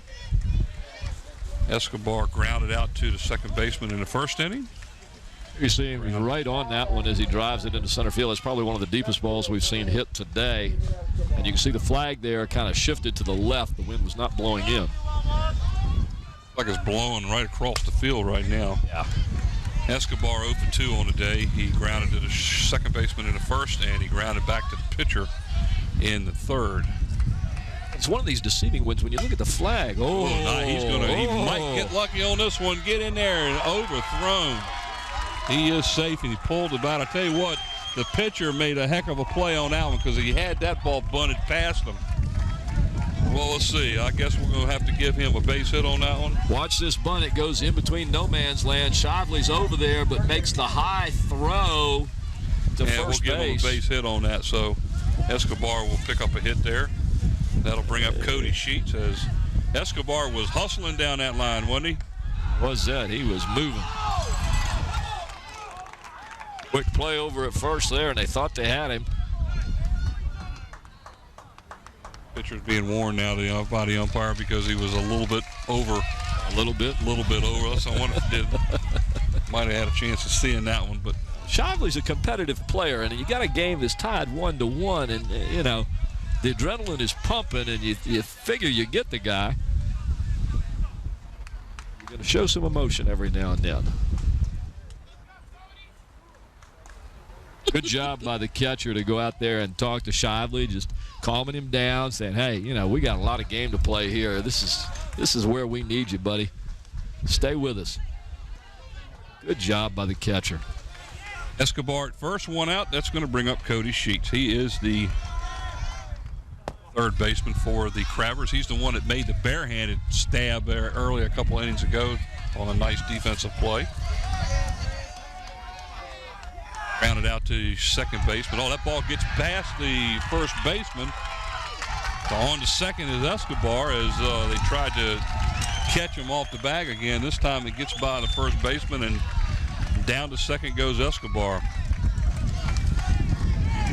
Cody Sheets grounded out to the second baseman back in the 2nd, and he grounded out to the shortstop back in the 4th.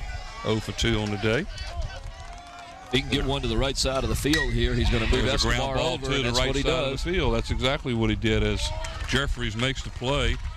That moves Escobar over to 3rd. Sheets is out. That's number 2 for the inning. And that's all Danny Mitchell wants, folks. He wants to get a runner in scoring position. The closer he gets to home, the better it's going to be. Now, you've got a tie ball game here, Mike. We're in the 6th inning. Don't be shocked at anything that you might see with 2 outs right here. That ball was low. Jordan Roby, the right fielder, he was hit by a pitch back in the 2nd inning. He grounded out to the second baseman for the 2nd out back in the 4th.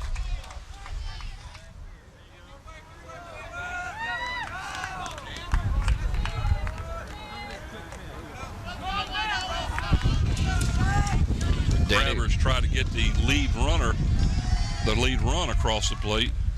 There's a swing and a miss. Foul tip back into the glove. 0-2 now is the count.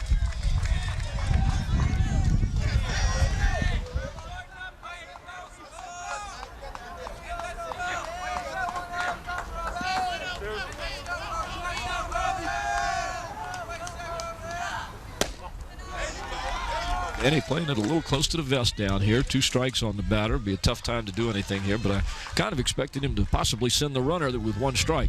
Well, he's also looking at the fact that the top of the lineup's coming up next inning, too, if he doesn't happen to do it.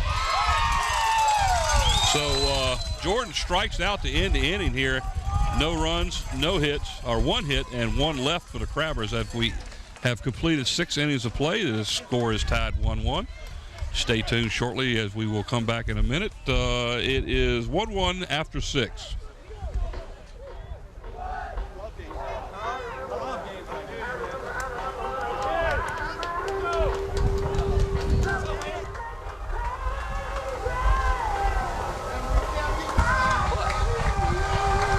Alrighty, here 1-1 as we get ready to start the top of the 7th inning. And just the kind of game we expected to see here at Hampton High School. Mike Hauser along with Paul Rowe. Paul, Mike, howdy. How are you? There's some of the fans out here to enjoy the great game we have. And there's a future catcher right there if I ever saw one. He's got the stance. Look at him hustle after that ball. Atta baby. So Jared Jeffries for the Bruins will lead off the top of the 7th inning here for Bethel. Had a base hit back in the 3rd inning and scored Bruins' only run and flew out to center field in the 4th. So he is 1 for 2. This is exactly what Hampton will have when they come up next inning. They will have the number 9, 1, and 2 batters up, just like the Bruins have here. So it's been a pretty even game all the way around. That pitch is a little bit high. 1 ball, no strikes. Both pitchers done remarkably well here this afternoon. They're staying around the plate. Both of them have gotten out of a couple of jams. And neither one of them look tired. Well, it's been a relatively cool game. I mean, as far as temperature is concerned, so the heat's not a factor. It's fouled back. Oh, no. In fact, you know what I'm going to tell you right now, with the sun going down and the wind picking up, it's going to get chilly. I'm already cold. You know that. Wore my short sleeve shirt today. Figured it'd be nice out here. Came close to wearing shorts, but I'm glad I didn't know. Well, so are we. So a lot. You're a heck of a guy. You're a heck of a guy. That evens the count at 2-2.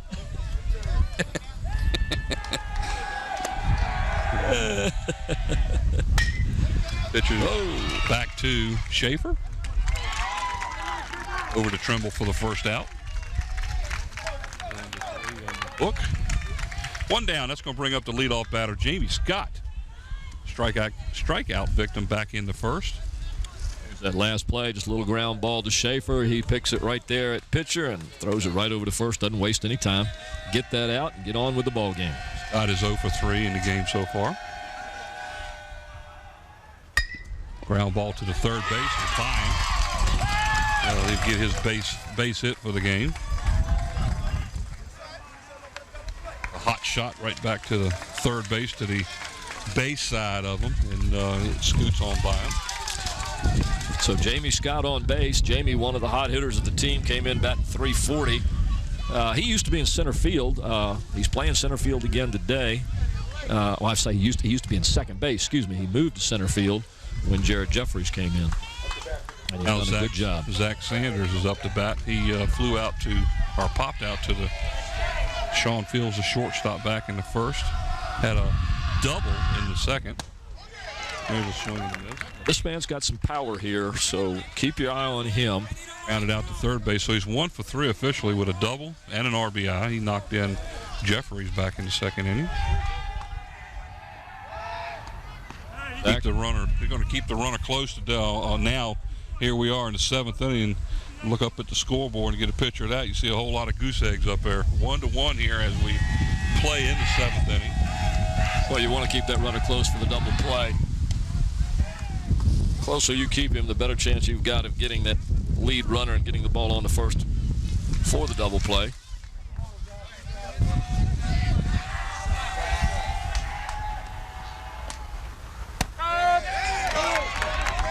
Nice breaking pitch there, dropped right in. Zach wasn't happy with that. He knew he missed that one, but nothing you can do on there. 0-2.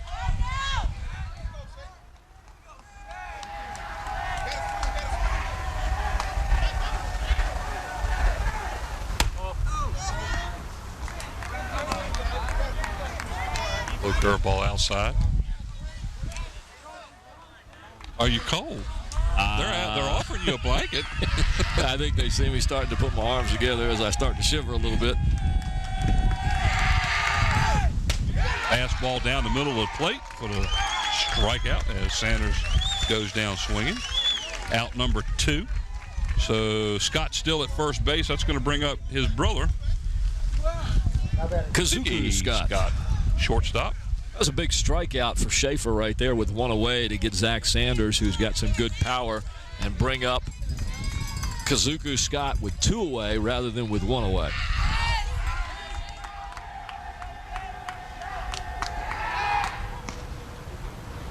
Kazuki is 2 for 3 with 2 singles. Been stranded both times. So I'm kind of surprised they didn't steal Jamie Scott with Sanders up. Usually Sanders has got good contact on the ball. There's a shot down the left side of the field in the hole, and a base hit again for Scott. He is 3 for 4 so far. We something we haven't thought about is player of the games. No, well, we're going to have to name those two. As right now with Scott 3 for 4, he's the lead hitter right now for the Bruins. Well, he was 26 for 52 after his last at bat, an even 500, so he's batting over 500 with that base hit. Dane Hoggard will come up to bat now. He is the Bruins' third base with runners at first and second. Down at second is Jamie Scott. This is their big man at the moment. Here you got your cleanup batter at the plate with 2 outs, 2 runners on, top ball game. This is what you want. He walked back in the second. He flew out to left field in the third.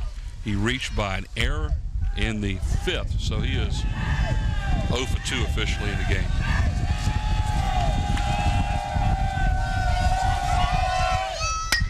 Ground ball to shortstop. Nice play by the Crabber shortstop over to Mitchell, and that ends the threat for the Bruins. So in the 7th inning, no runs, 2 hits. There was 2 left on, and we are through 6.5 and still tied 1-1. Here you say Hoggard's ground ball to shortstop. Sean Fields just flips it right to Matt Mitchell like he's done probably 200 times. At the end of the inning, WHCS Channel 46 Sports from, I like that, Sports. WHCS Channel 46 Sports. Coming from Hampton High School as we bring you the Bethel Bruins and the Hampton Crabbers in one of the top games of the season. Mike, it's all tied up. Bottom of the 7th. What's it going to be? Is it going to be a Hampton win? Is it going to be a Bethel win? Or is it going to be a tie ball game? The rains will come. We'll stop it. We'll play it another day. What do you think? Oh, you're writing me notes over here. I wouldn't have a problem with that, depending on what happens. It gets dark the same time it always gets dark.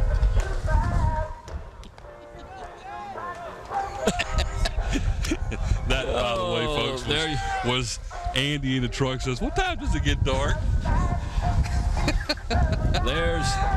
There's the catcher for the Bethel Bruins, Jesse Wyatt, as he warms up the pitcher here before we start the bottom of the 7th inning. And leading off the bottom of the 7th inning for the Crabbers is number 4, the center fielder, Jesse Shepard.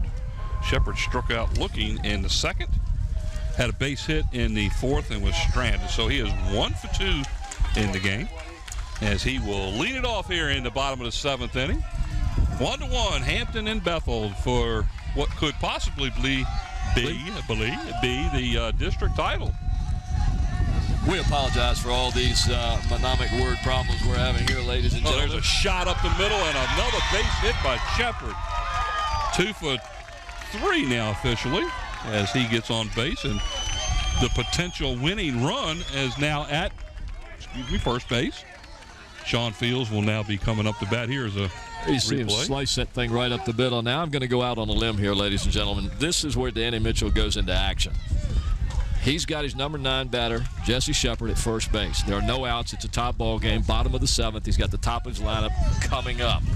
He is going to make you make the play. You're going to see typical Hampton High School Danny Mitchell ball here. Small ball, running ball. Watch. Here comes the third baseman in, and a ground ball. Oh, nice play. Man. Oh, what a defensive play, Zach fellas. Sanders.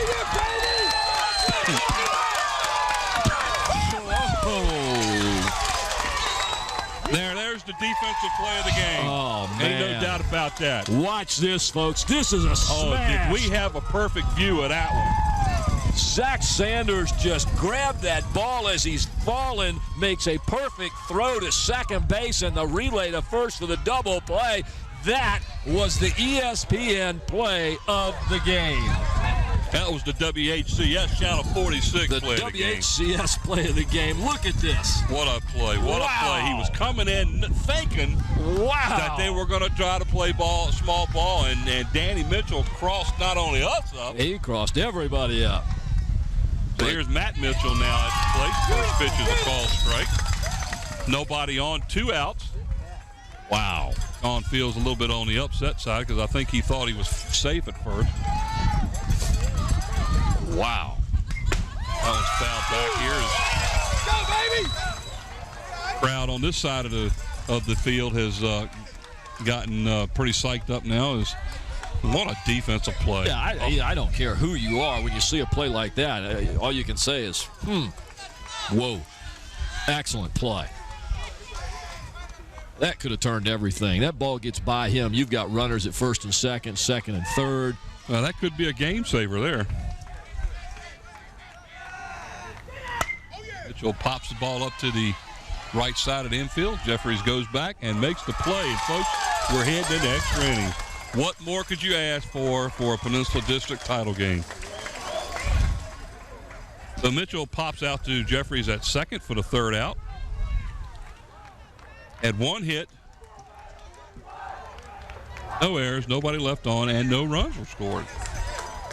So we're done with 7 here at Hampton. We're knotted 1-1. Hampton 1, Bethel 1. WHCS Channel 46 Sports going to the top of the 8th inning here at Hampton High School as we bring you the Bethel Bruins and the Hampton Crabbers. May the 9th, 2008, on a blustery day that's turning a little bit chilly. Cloudy all day, threat of rain. What a play that Zach Sanders made there in the bottom of the 7th inning. There's a picture of the scoreboard here at Hampton. That's a nice scoreboard, isn't it? That is a really nice scoreboard. They put that in last year, and great looking. It's a nice field, too. Hey, Danny Mitchell keeps his field in good shape. It's a beautiful green. I hope you have the same type of color I have on the screen that I get to use here. It's just a nice field.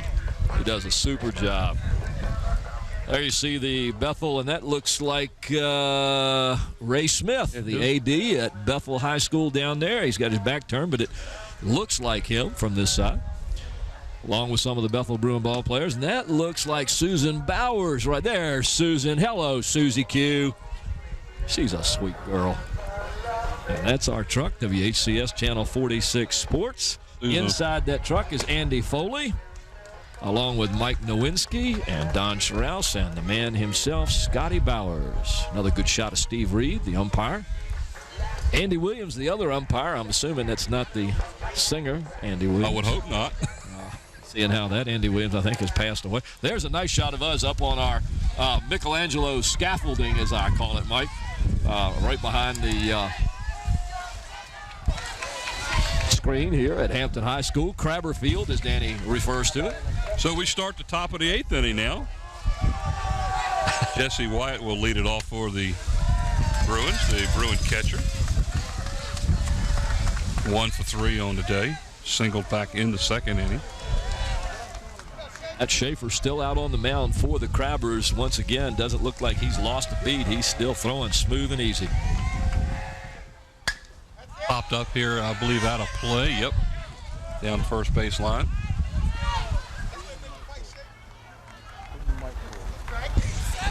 No. 1-1 is the count.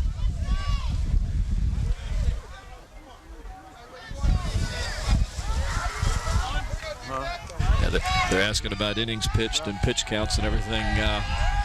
If there are any limits on this, the answer, of course, no. I'm trying to remember the game a couple of years back. Phoebus and somebody went. Did somebody throw 160 pitches? 18 innings or something, and they were up to almost 200 pitches. It was just amazing. That was a Phoebus pitcher, wasn't it? Phoebus and somebody else. Both pitchers stayed. There's a ground ball to Sean Fields at short. Comes across the field, makes the play at first as Wyatt is retired. Out number 1. That's going to bring up Josh Pryor, number 4. He is the Bruins right fielder. Josh Pryor, no relation, we don't think, to Mark Pryor, the pitcher for the Cubs. 0 for 3 so far.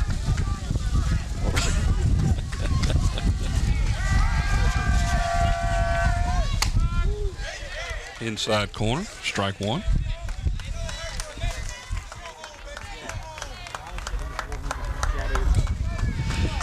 Well, before the game, Danny Mitchell said we've got to make the other team make mistakes. There's a fly ball to right field, and the play for the out. 2 down now here in the top of the 8th inning. That's going to bring up the pitcher, Justin Shively. And Brett Wheeler said the team that makes the fewest mistakes and makes the little plays is going to win the game. And so far, both of them are right. 0 for 1 on the day is Shively, as he's been, he reached first base safely twice after being hit by a pitch. So he flew out to left field his last bat. There's a ground ball to third. Throw over to the other side. It's underthrown and back against the fence, and they're going to have a play at second, and it gets by him. So sliding safely into second is Shively. That'll be an E5 on the play. A base score. This is a bunt situation right here. The Bruins have something going here. 2 down, runner at second, and Alex Wetzler is supposed to be the batter. Here's that play. I don't know what happened there. The ball was right there. He made a good catch. Pulled it out well. Just made the low throw to first base. Bruins have a pinch batter coming up here, and that is number 10, Patrick Ryan. He will be batting in place of Wetzler.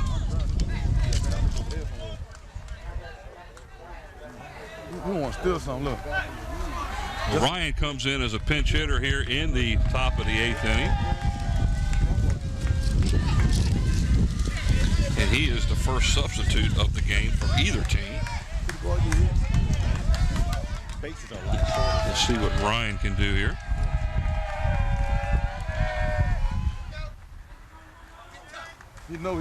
Steps off of the rubber.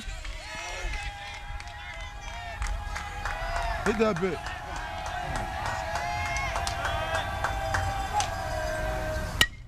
Fastball, fouled out of play here, back behind us. 0-1 is the count. I've been trying to find you some information on Patrick Ryan, Mike, and I've got it here. Patrick Ryan's a junior. He's a 3-year starting pitcher. He was 6-0 as a freshman on the varsity. He's 6 for 15, batting .400 with 8 RBIs and 6 hits, so now you know why he's up there.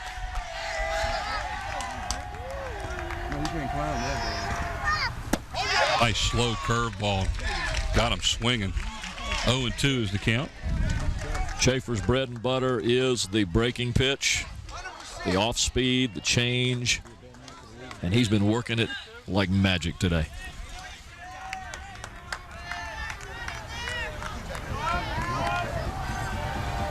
(0-2) pitch. Fastball down the middle, swing, strike 3. So the pinch hitter Ryan strikes out to end the inning here at Hampton, as the Crabbers will come to bat in the bottom of the 8th inning. For the Bruins in the top of the 8th inning, no runs, no hits, 1 error, and 1 Bruin left on base.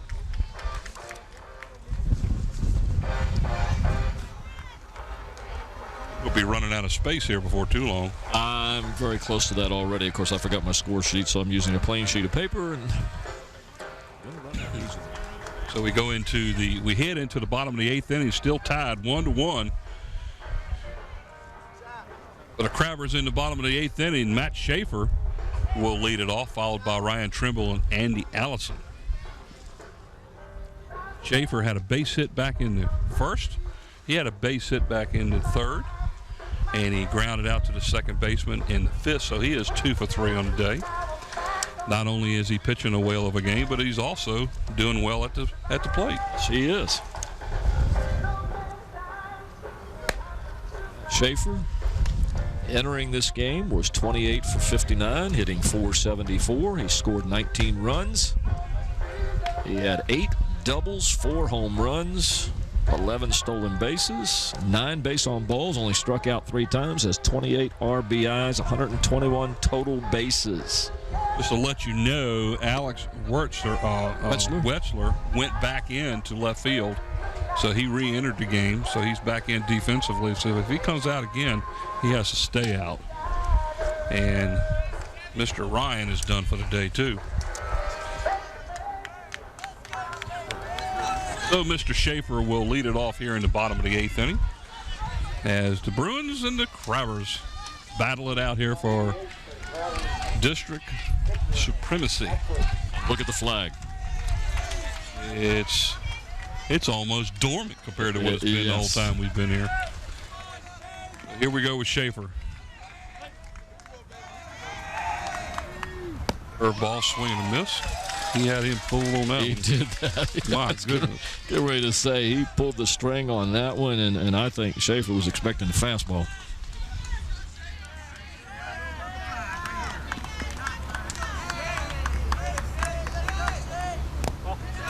Pitch.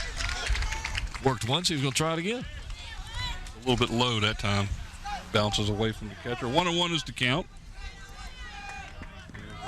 Nice shot there from the third base dugout.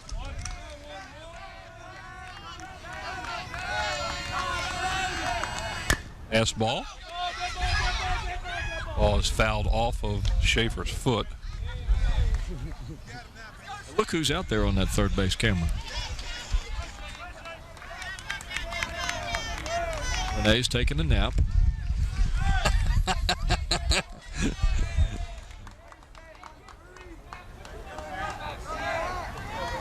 One ball, 2 strikes.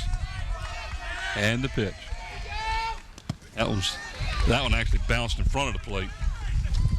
Oh, they say it hit him.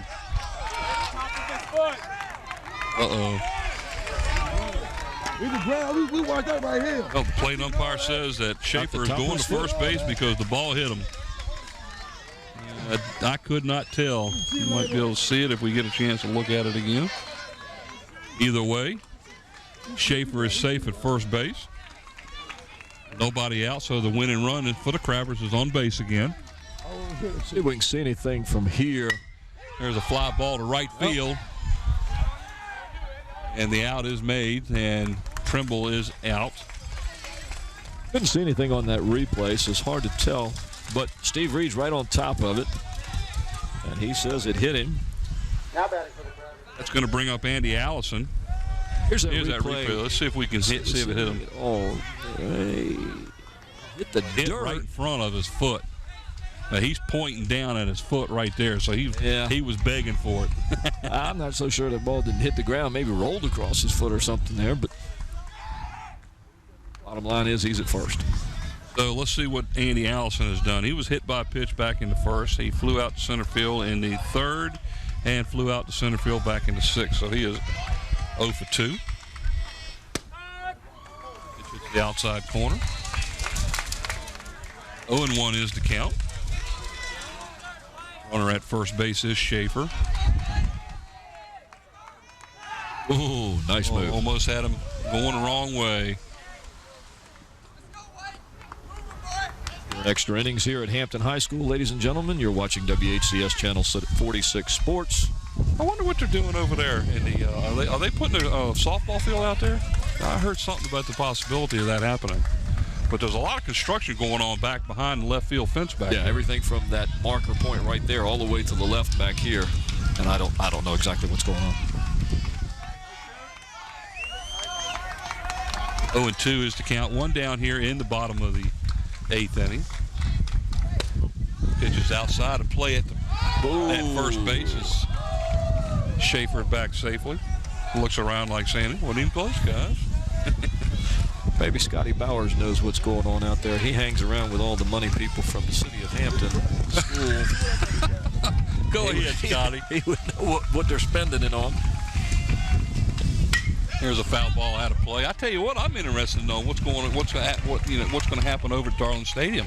Are they putting the turf in? Last I heard, yes. It should be in by football season this year. Outstanding. A lot of people doesn't like that idea. It's not outstanding. It's in the stadium. It's not out of the stadium. It's in the stadium. Yeah, right. Wind picks up a bit again. A bit. Hold on. A bit. Hold on. 1 ball, 2 strikes, and the pitch. Fly ball to short right field. Let's see, is it right fielder or second base? Double play. Oh, he gets back in. Come in a long way to get that one. Boy. 2 down now for the Crabbers as Allison flies out to the right fielder. Actually, could probably call it the second baseman, but unfortunately, it was the second baseman. The right fielder made the play. But David Escobar, he was the young man who led off last inning with a base hit. But Mike, I want everybody to notice those last 2 batters both trying to hit it to the right side to advance the runner. Going to the opposite field. Escobar fouls it back straight. 0-1. 2 down here in the 8th. Somebody's going to have to score here sooner or later. Well, not necessarily, Mike. That's one of the nice things about baseball, and I know. Well, yeah, they do, because I'm running out of space here. But that's my point. One of the things now, folks, our animation and graphics man in the booth who has he's the one that has the B and the S and the O and the numbers up here and all those nice graphics saying WHCS. Andy Foley loves baseball, and one of the things he likes about it is that when it goes into extra innings, it can go for a really long time until it gets dark. Why he was asking earlier. And there he goes to second base. He slides in. Oh, and he called him out. Well, Schaefer is called out attempting to steal second base. I thought he was under the throw. The second baseman had to actually jump to catch it. Here's the play. Let's see. We ought to be able to see it really good here. Here's the slide. Oh, he's out. That's close. It's a tough view from here because the glove was put on the opposite side of the player. But no matter what we think it is, the umpire called him out. So that's the whole story, folks. And that just means Escobar will lead it off in the 9th inning when they come back up. So at the end of 8 full innings of play, we're still knotted up 1-1 here. We're going to the 9th, and Andy asked me before this, how many innings do these guys play? Until it's dark. Do they play 9? I said, no, they only play 7. Little did I know. Andy, today they're playing 9. At least.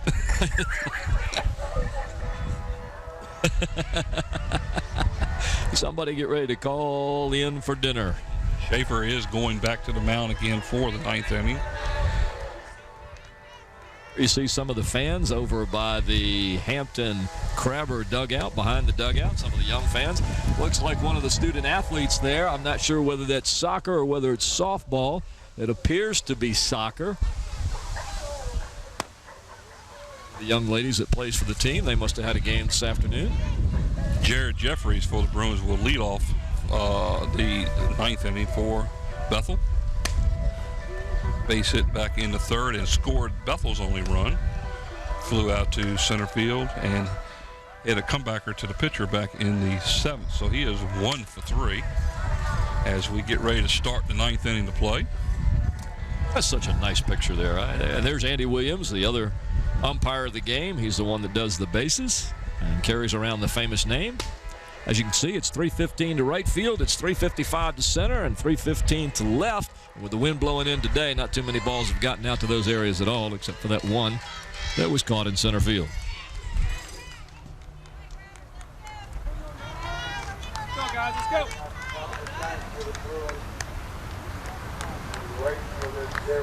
So Jeffries leads it off here in the top of the ninth inning as we continue here at Hampton in extra innings. What else could you ask for when the district title is up for grabs here? You asking me what I could ask for? Dinner? Never mind. Dinner? Never mind. Yeah. A coat? A sweater? Something to drink. Pitch is high, ball one.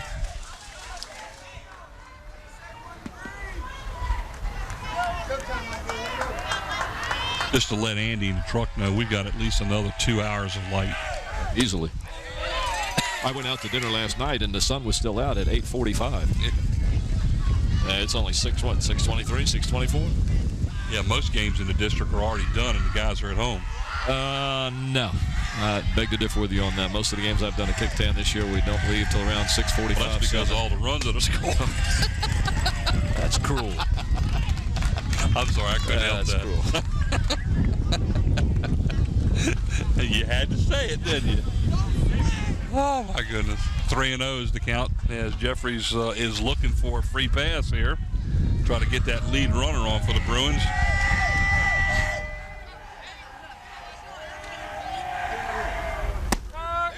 Down the middle of the plate. 3-1. The lead runners have we had here recently? Let's see. Every inning? Oh, you mean the lead runners? Okay. Lead batter. Nobody. We usually don't get a batter onto. Another one, and he was looking for that one, and that one's right down the middle. Schaefer took a little bit off on that pitch just to get the spot, and that brings the count full, 3-2. And there's a pop-up in the infield. Schaefer calls everybody off and takes it himself for the first out. Usual that you let the pitcher take a play like that. Usually you let him stay home and let the fielders take it, but he wanted that one, didn't he? He was calling them all off. So that's one down. It brings up the leadoff batter, Jamie Scott. Struck out back in the first. He's, let's see, 1 for 4 on the game. Nice breaking pitch there. 0-1 is the count.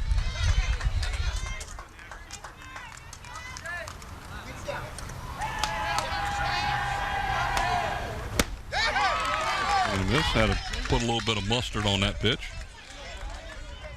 Mixing up his pitches quite well today, isn't he? Is that, and just very smooth, very much in control.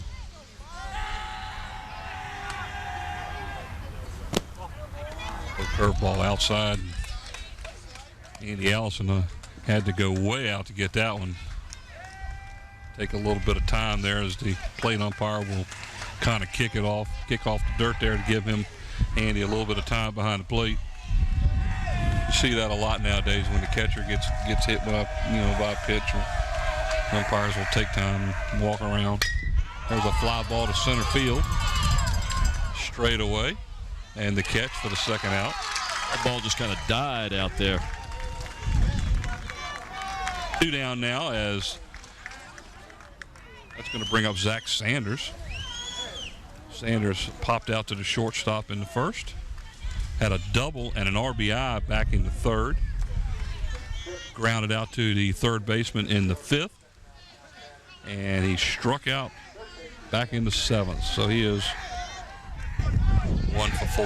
And then he made one of the most outstanding plays today that you're going to see at third base when he stopped that grounder on the grass and started the double play that took the Bruins out of the inning and kept, I think, the Crabbers from a potential scoring run. Tell you what, the Crabbers have left a lot of runners on base here. Bases were loaded with no outs one time and didn't score. Runners at first and second last inning with no outs and didn't score. Great defense plays by the Bruins, as you said. Ooh.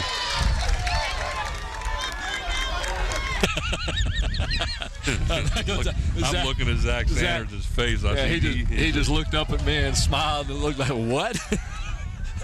That pitch was just a bit low. I'm with you, Zach. I'm with you. 1-2 is the count. Fly ball to center field. Back, comes in. And the play. For the Bruins in the 9th inning, no runs, no hits, no errors, nobody left on. So after 8.5, the score remains the same. The Hampton Crabbers won, and the Bethel Bruins won. Once again, you're watching WHCS Channel 46 Sports, and here you see that last drive by Zach Sanders towards center field, and that ball gets caught. You see him go in, go back, come back, and come back in. Wind playing havoc with the ball today, but that's part of the game of baseball and anything else that you're going to play outside when you've got weather.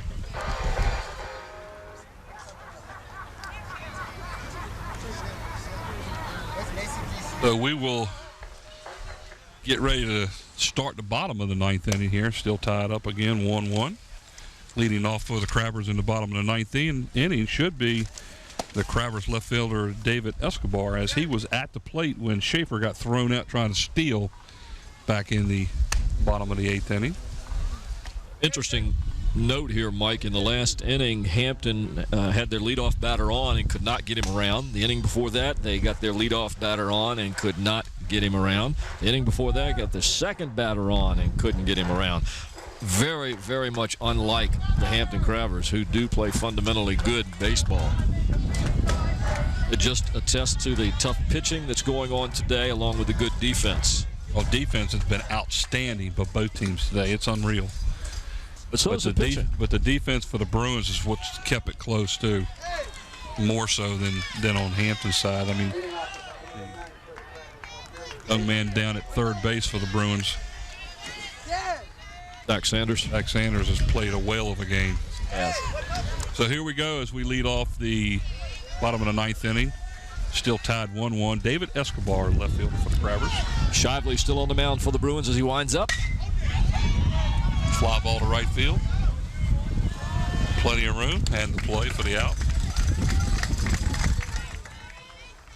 One down now. And that's going to bring up Cody Sheets.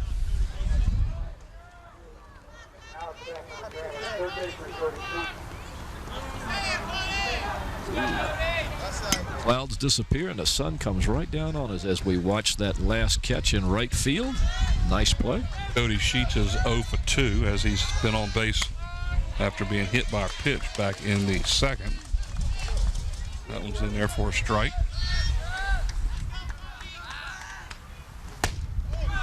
Nice Going to miss strike 2. 0-2 is the count.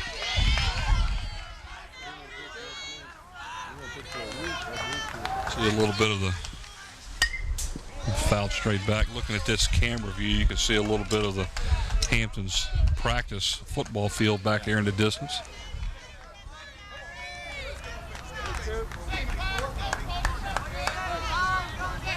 Maybe they're going to build some sort of Quonset hut out there for the football team. Ground ball to Scott at second. Nice play by the first baseman, digging that ball out for the second out of the inning. Very nice pick. Very, very nice. And another nice play by Kazuku Scott over at shortstop. Watch this play. Kazuku's been moving quite well at short, making some nice plays. Sanders dive for the ball. I mean, in all honesty, that could have been disastrous right there. Could have been. Diving for a play like that would normally be in the shortstop's play anyhow. Well, here's a ground ball down third baseline foul, and this is Jordan Roby. As Brett Wheeler says, Kazuku Scott's one of the best athletes to ever play at Bethel High School. He makes unbelievable plays, and we've seen him make some great plays today. He makes the tough play look normal, and that's a great compliment for a young kid. All-district last year at shortstop. And he was also second-team All-Region, and he'll be playing at Liberty University. We wish him all the best as he's a senior this year. We hate to see him go. 0-2 is the count now as Roby bats here in the bottom of the 9th inning. Oh, yeah, Tommy. Oh, that's ball. Bad, man. What's that? He's throwing 97 pitches. So I guarantee there's his tree. Base hit up the middle, right over the hands of Scott at short. So Roby picks up his first hit of the game, and he reaches first safely. It's going to bring up Jesse Shepard, who is 2 for 3, I believe, today. That is correct. Struck out looking in the first, had a base hit back in the 4th, and a base hit in the 7th as he bats here in the 9th. He's just kind of stayed on the pitch and gone with it and just flipped it into left field, both opposite field hits. Yeah, the last two, both of them, I believe, went right over top of Kazuki Scott's position.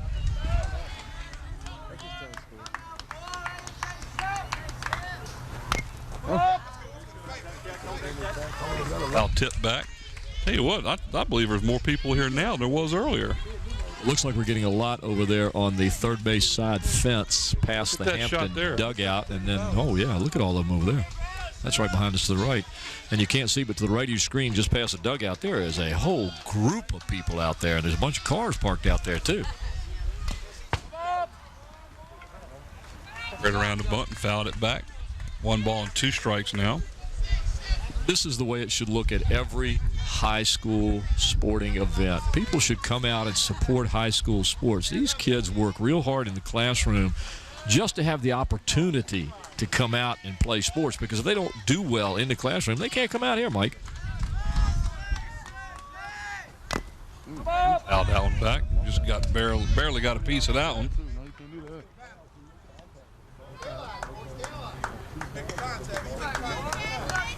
Shot from our third base camera, where Nate Braxton is manning that camera now in relief of Renee Camden. Renee's up there. She's still up there, but she looks like she might be a little bit cold. Well, these pitchers out here for Hampton and Bethel haven't been relieved yet, but our cameraman has. Our camera person has. Low curveball strikes Shepard out swinging. That's going to end the 9th inning of play for the Crabbers. No runs, 1 hit, no errors, and 1 Crabber left on. So we finished 9 here, complete. Still knotted up, 1-1. We're going to the 10th as we watch the last out. Strike 3 as he just misses that one. It's off-speed pitch. There you see some of the Bruins. That looks like Steve Mingy there. I'm sorry, I just missed him there, ladies and gentlemen. One of the coaches for the Bethel Bruins, Steve Mingy. This is his first year with Bethel. He played at CNU, and as a matter of fact, he played at Bethel High School under Brett Wheeler. He was a member, I think, of the 2002 team that went undefeated. An excellent young pitcher and a very nice young man. Unfortunately, he has a brother over at Kecoughtan High School named Mark Mingy. Here we are. He's the good-looking one over there, and I'm the other one on this side. He's the one that can't sing, and I'm the one that tries to. Can't sing? Goodness. Can't sing, not the word for that. WHCS Sports, the Channel Brillo 46. Brothers. That's it. The old guys. Well, we're not that old now. Actually, I'm quite young. But you know what I tell my students? They always no, well, they say, hey, Mr. Rowe, how old are you? I say, I'm 77, but I look good for 77, don't I? And, of course, they have to agree. Yeah, I'll say. And no, those aren't some of my students, but they probably could be. Those are some of the fans here watching the game here at Hampton High School's Crabber Field as Bethel and Hampton battle 1-1 going into the 10th inning. Kazuku Scott now batting for the Bruins. He'll lead off the 10th. And I've got to make room because I don't You're have going to have to go to any more another slots. sheet. That's all you're going to have to do. I've got enough room for one more inning. We'll keep our fingers crossed. You can go a lot more innings over there. Slow curveball in the dirt. 1-0 is the count. Tell you what, for just about 5 seconds, if he could have gotten a pitch outside and gotten it up and driven it to right field, the way that flag was pointing, it might have hit the high school. You are dreaming. Fastball, swing and a miss. That'll leave in the count. What was that? Scotty's wisdoms. 1-1 is the count.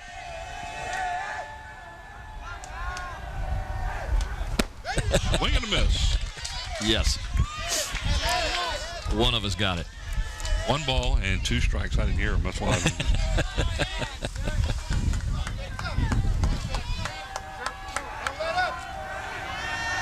1 ball, 2 strike, and the pitch. In the dirt.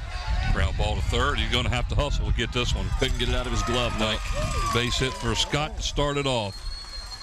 Need to get him around before we go home. That ball had trouble written all over it as soon as he hit it because, number one, it was a slow roller, and it got into the grass. Let's see if we can see anything on the replay. Kazuku gets the ball down on the right side, left side, excuse me. It's in the dirt. I don't think he would have had him even if he had been able to throw the ball. Well, he couldn't get it out of his glove. It got in his glove and you got in that position where you just couldn't get it out. Scott got down the line fast. Here's a fake bunt, and it's called ball. Now, here's where I'm going to go against the book, Mike. You've got your number 4 batter up with nobody out and running on first. I'm bunting. Now, I know he turned around to bunt. It's a Shane Hogger, too, by the way, folks. Yeah, I know it is. Uh-oh, foul ball. That was a shot. That was about 2 feet foul. Ooh. Coach Wheeler down there saying, ooh, that's close. Yeah. Now, Brett, I know this is all yesterday because you're seeing this on a replay, but right now I'd be laying it down. Get that runner in scoring position. I don't care how hard he hit that ball down the third base line. Well, I'll guarantee you the third baseman's staying back now. Let's see. Perfect time to lay it down. You got to get him there. That's what he was going to do. He was squaring. Yep. Good play by the pitcher to go to first base. It kind of showed his hand. Well, you know, whether you show the hand or not, you got to get the bunt down.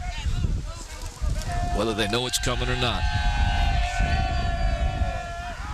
Fouled it off, too. 1 ball, 2 strikes.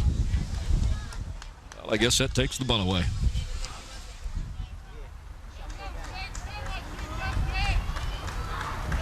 One of the things I noticed when I was watching college ball, go to a lot of the games, particularly up at UVA. Bunt, bunt, bunt, bunt, bunt, bunt, bunt, bunt, bunt. 1 strike, 2 strike. They didn't care. First batter, 4th batter, 5th batter, 9th batter. You better know how to bunt when you get to college.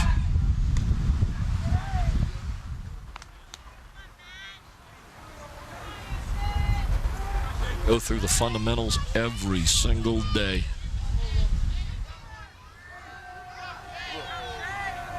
Yeah, I'm gonna hit the ball. Nice play back there by Allison.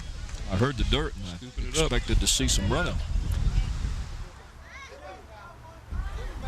2-2 is the count. Nobody out here in the 10th inning of play.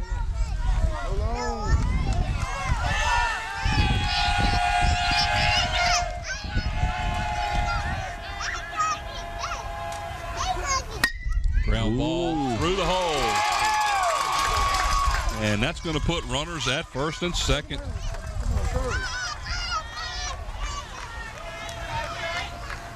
Hogger gets the base hit. First and second. And nobody out. That's going to bring up the catcher, Jesse Wyatt. And if he's not laying the bunt down, there's something wrong. Here's the replay on that.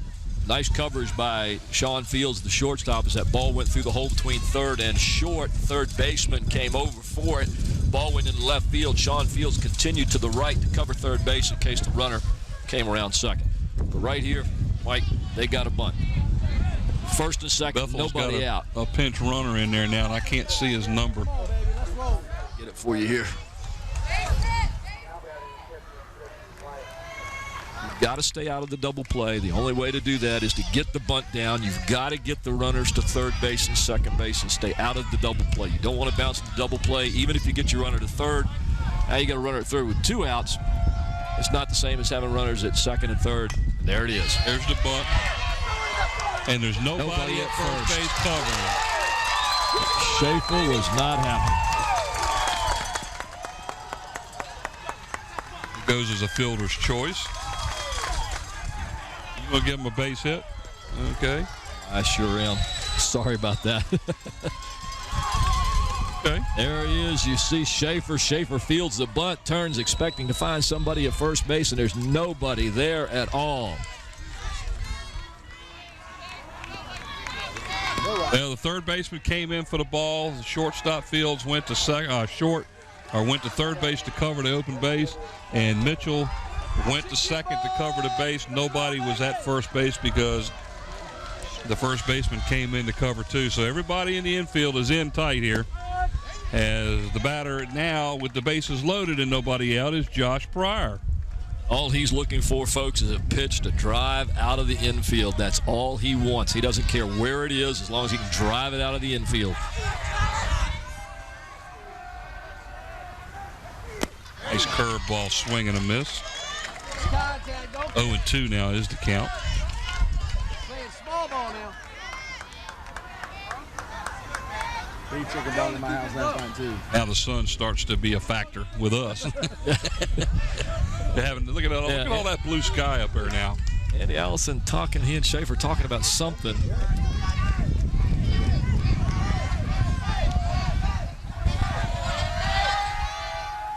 And the pitch. Slow curveball outside. 1 ball, 2 strikes. Bases are loaded, folks. Nobody out here in the 10th inning. Score is still knotted 1-1. The Bethel Bruins threatening big time here as the infield for the Crabbers are playing in for the play at the plate. And the pitch.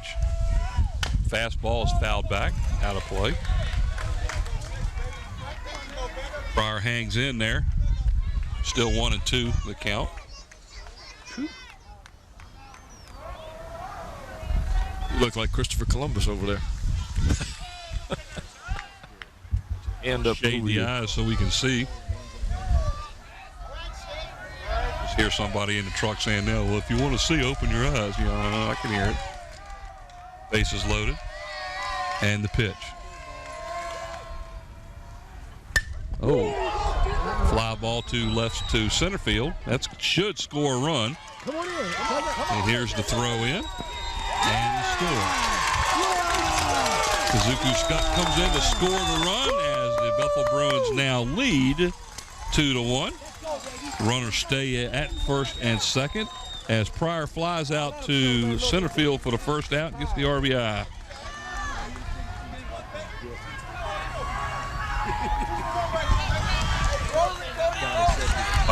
Might just well be the winning RBI of the game, too. Right now, Bruins continue to go, leading now 2-1, as that's the first run that's been scored all the way since the 3rd inning. And we are in the 10th. Still got another half inning to go. The Crabbers up yet. Fly ball to left field as he goes back and makes the play for the second out.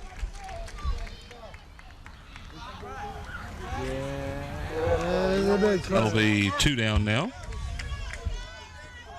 Alex, who's batting here? Number 16, so that's another new batter. 16 is in just a second. Number 16 is Brian Murphy.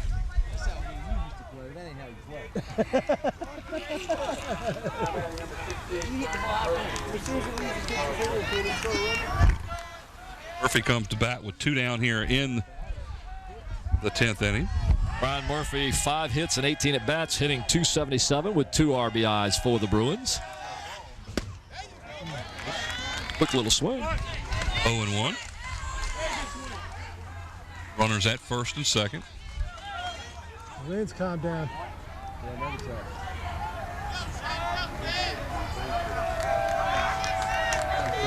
One more.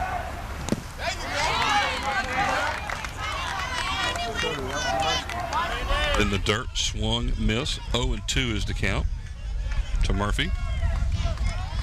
Now that should take care of Wetzler in the outfield. Yep. I'll have to look to see who goes in there and take the left field after this, play defense. And the pitch, slow curveball outside. Andy Allison behind the plate doing a lot of working around back here. No matter how this game ends up, folks, both of these pitchers for these two teams have really pitched a heck of a game. I'll second that. Fastball, fouled back here behind us.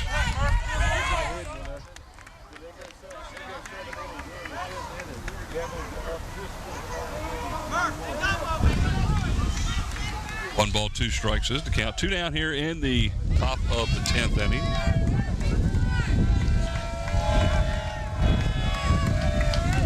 Pitch is up high. You think? Yep. Good thing Allison is tall. That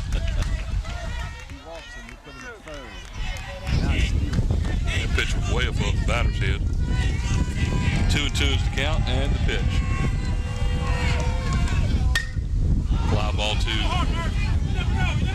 shortstop as Fields is back. Waits for the wind to stop blowing it around. Makes the play for the final out of the inning.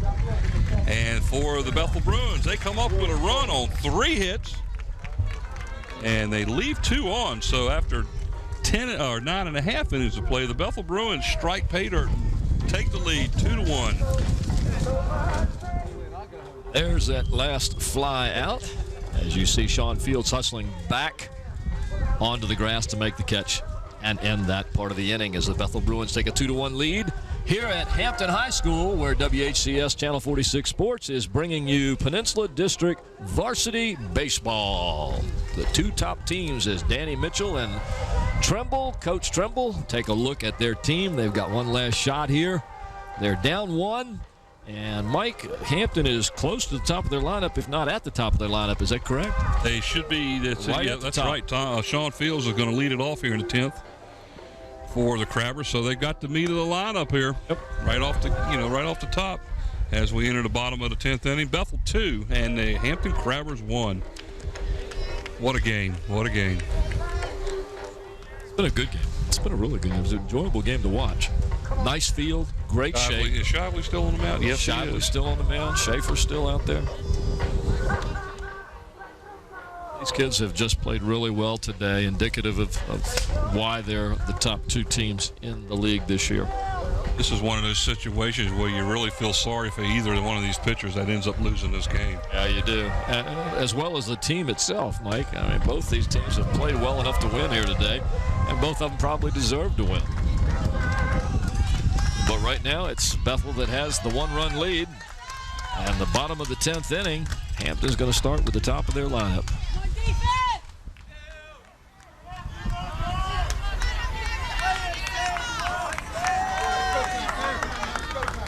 Yeah, here is one of the leading leadoff batters in the league is Sean Fields. He's struggled a little bit today as he is 0 for 4. They've done a good job of keeping him off the bases, and if you can do that, you can stunt this this offense a little bit. 1 ball, no strikes.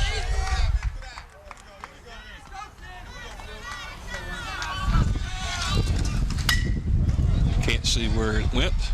Fly ball down to foul ball down the first baseline. 1-1 now is the count. Let's take a look at the scoreboard. It was flashing numbers a little while ago. Well, I wish Andy could see the scoreboard because we could tell him the game is just starting. Yeah, it's only the bottom of the first inning according to the scoreboard.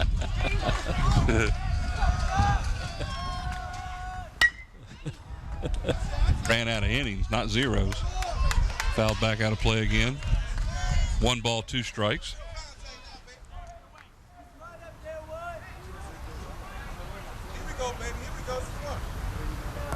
Bit of a delay here as we try to get some baseballs to the umpires. We keep knocking them out of the park. Players do. Well, if I had an opportunity to bat and I even made contact with the ball, it would be doing the same thing they are. Going foul. There's a shot down the right, first base line, and heading for second is the speedster. Well, as Fields doubles to right field.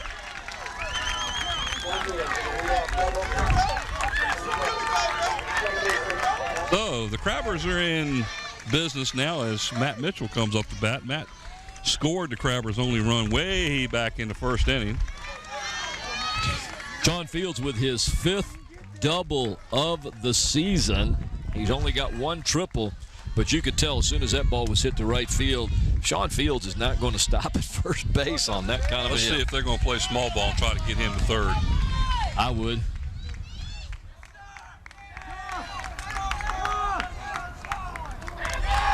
Oh, they called a ball. Well, I'm sorry I wasn't watching that. Shively is trying to question what's going on. I saw Matt Mitchell pointing to the runner to go to third. Fields wasn't quite sure what was going on.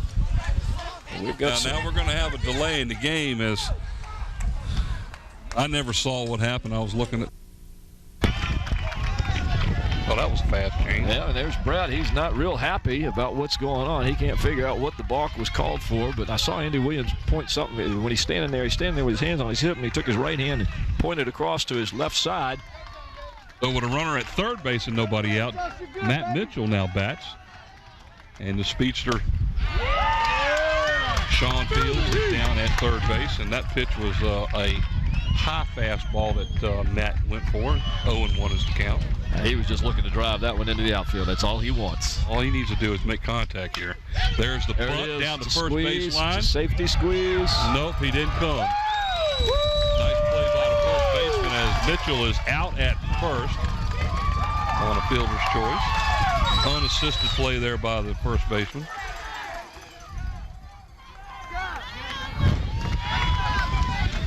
Well, it wasn't a bad call. Some people are probably saying, well, why in the world did he do that? Matt Mitchell's a good handler of the bat. He can put the ball down when you need it. He can also bunt for a base hit. In that situation, he's trying to get it up that first base line and in between the pitcher and first. Matt Schaefer now is the batter, the opposing pitcher. And was almost successful. Not a bad try. Not a bad try at all. It was a safety squeeze.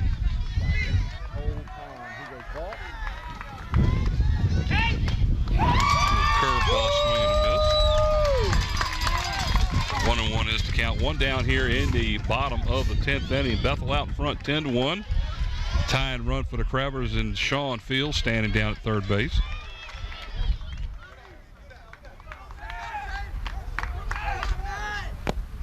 I thought the ball hit him. Yeah, hit the dirt right in front of him. Definitely low, bouncing in the ground, but I thought it may have scooted him, but he's staying there, so it's 2-1. Fastball. That was close. 3-1 now is the count.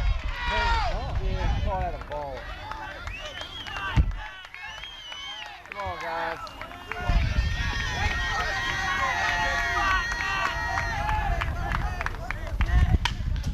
Fouled back. That'll make the count full. 3-2.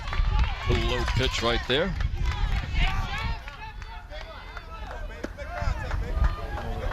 Pitch like that, low and away. Just want to kind of shoot that one toward third base or let it go. I thought he might just let that one go. See if he could get the favorable call, but he didn't. Ground ball down to first base, and nice play as he. I hear you, baby. Out number 2, unassisted again by the first baseman. Now with 2 down, that's going to bring up Ryan Trimble, and Trimble's got to do something with the bat here because Sean Fields, they don't want him to be stranded. Twice now, the Hampton batters have put the ball to the left side, and both times the first baseman has taken it and made the out, and rather than going to first. Ground ball up the middle for a base hit, and Sean Fields scores to tie it up here in the bottom of the 10th inning. So Ryan Trimble comes through with an RBI single to tie the score up here for the Crabbers.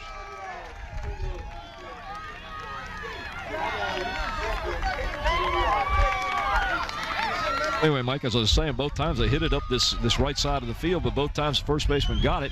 And rather than going back to first base to make the out, he keeps his eye on Fields at third and runs forward to tag the base runner or the batter as he's coming forward.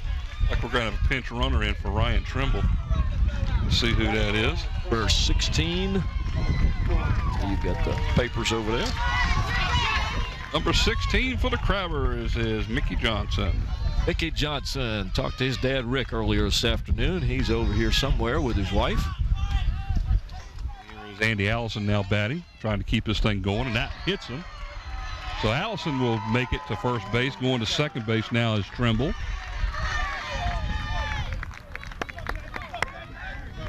That's going to bring up David Escobar, who has had a hit. Brett Wheeler's going to go out to the mound. Shively looked a little upset about something there. I wasn't quite sure what it was. He looked over at Brett, and Brett said, wait a minute. He waited till he could call time, and he's going out there to talk to him.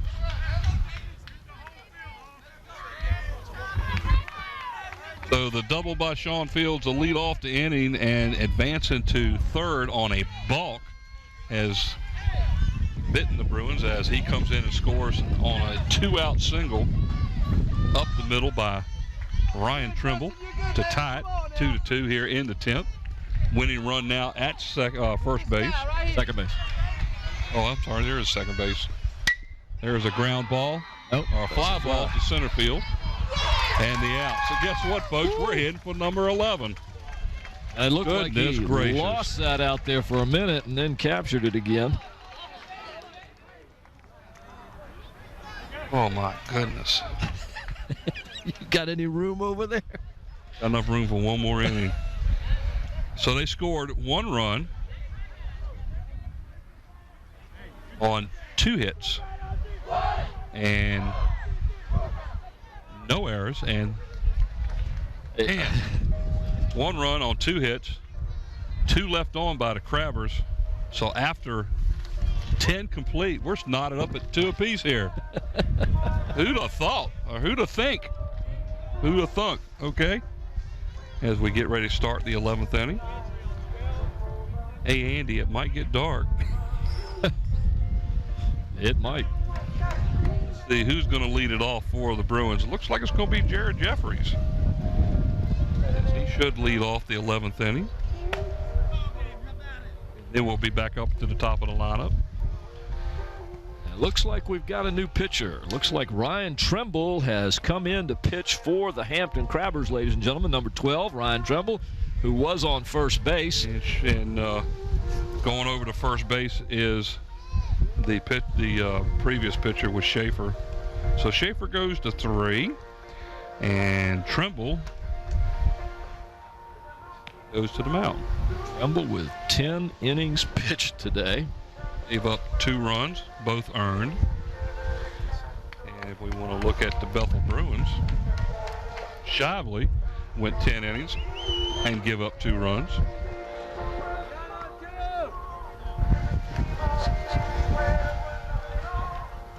.44 batters faced. That's going back to the 20s, 30s, 40s there. 40 batters faced. Average major league pitcher faces anywhere from 30 to 34, 35 batters per game.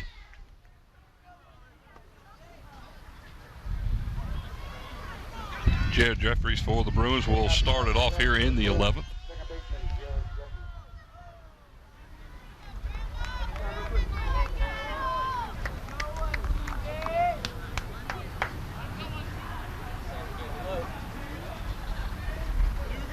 Schaefer is no longer the pitcher of record. His ERA sure didn't hurt him today. Give up 2 runs, 2 runs in 10 innings. 10 innings. I have to tell you what, he did a whale of a job. Fastball. Trouble. Get it out of his glove, and he did. Good job. Nice play by the third baseman. Again, our third baseman for both teams has done real well. A great job. Cody Sheets this time for the Crabbers. Watch this replay of it. He did have just a hitch getting out of there, but he made a nice throw across the field while still running at full speed. You can see him. He ends up on the other side of first base. I mean, the pitcher's mound after he throws the ball. Well, here's the leadoff batter for the Bruins, Jamie Scott. 1 hit on the night and 5 at Tripp, so this is his 6th bat tonight. Pitches in the dirt. 2-0. Sun's becoming a factor here with us. Let's put the shades on. All right, here it is, Mike. Schaefer's ERA entering the game was .315, so you know that's going to drop. High. 3-0 is the count. ERA was what? 3.15. And here's the interesting thing. The young man that's on the mound now, Ryan Tremble, who also is the salutatorian of his senior class here at high school, is 7-0 on the season. He has not lost a game yet. Ground ball to short. Sean Fields scoops it up. Whoa. The throw over his head and out of play. That one went out of the field.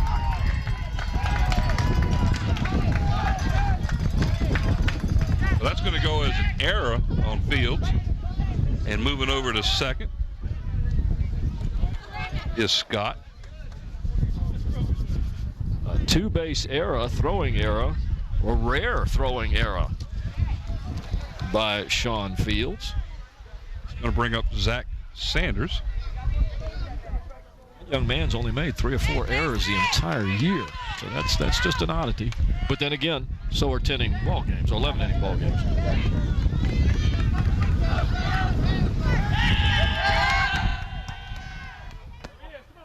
So the lead runner is sitting down at second base now for the Bruins.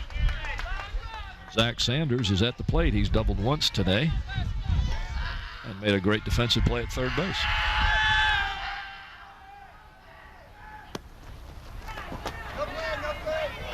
There gets away from Allison, but he scoops it up in time to keep Scott down at second base. 2-0 is the count.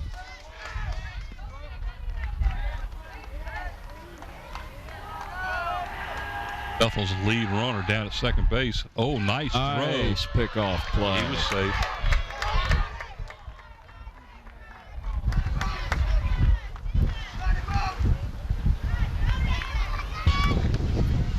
Brett Wheeler used to be one of the masters of pickoffs at second base. He had a great move and used to teach it to the players around the area.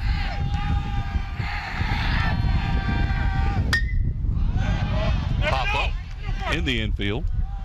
Matt Mitchell at second, waiting for it to come down, makes the play. Out number 2.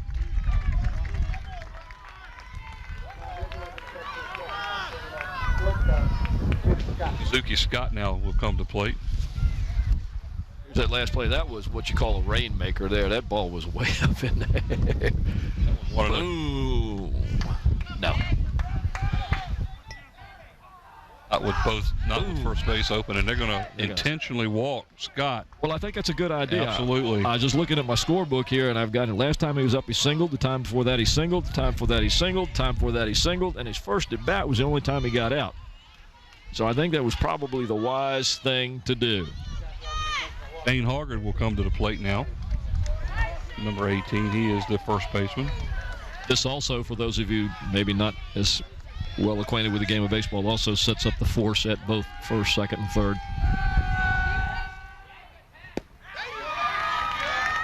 Only missed that ball, and the ball was actually in the dirt. Yeah. So the sun will become a factor against the batters right here soon, if it's not already.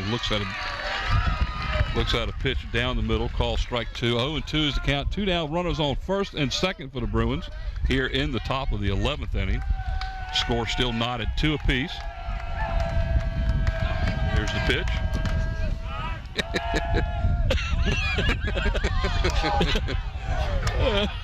Yeah, I think he was talking to you. Yeah. I'm sorry, ladies and gentlemen. A little joke from one of our commentators. Yeah, long game.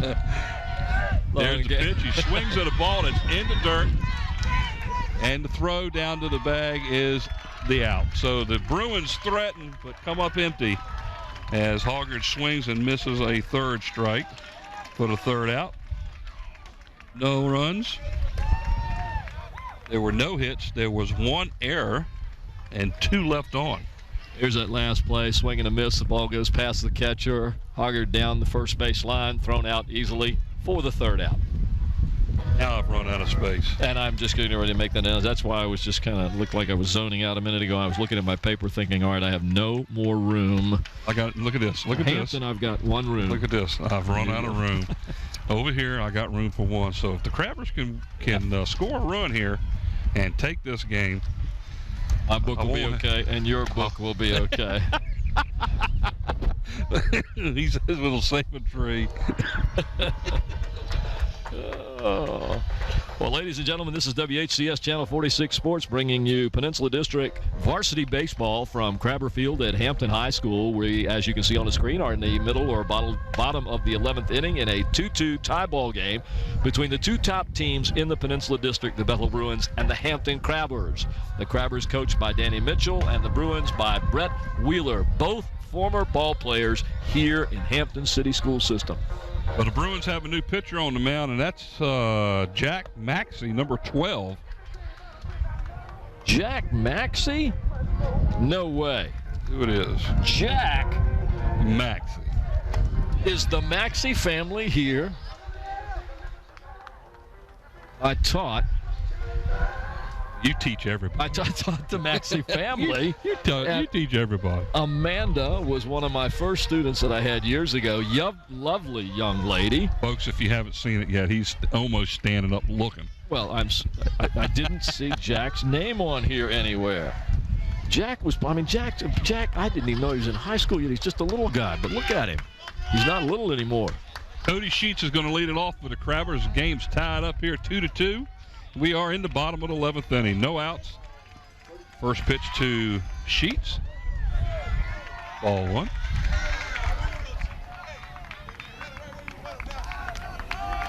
Biggest problem sitting here with his son the way it is we don't see the ball if it goes anywhere. What ball? The one that the guy on the mound's throwing to the guy behind the plate. Well, here's the info on Jack Maxey. Jack Maxey is 2-0. He was pulled up from the JV in the middle of the year to pitch in non-district games. So far, he's pitched very well, and he stayed with the varsity and has had a major impact on the pitching staff. Swing and a miss. That'll even it up 2-2 now. Pretty good zip on the ball. What class is he in? I'm thinking he is a sophomore. Pitches down middle and swing and a miss. As Sheets goes down swinging for the first out. That's going to bring up Jordan Roby. Roby had a base hit back in the 9th inning.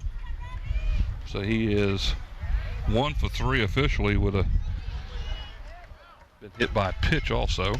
Pitch is high, ball 1.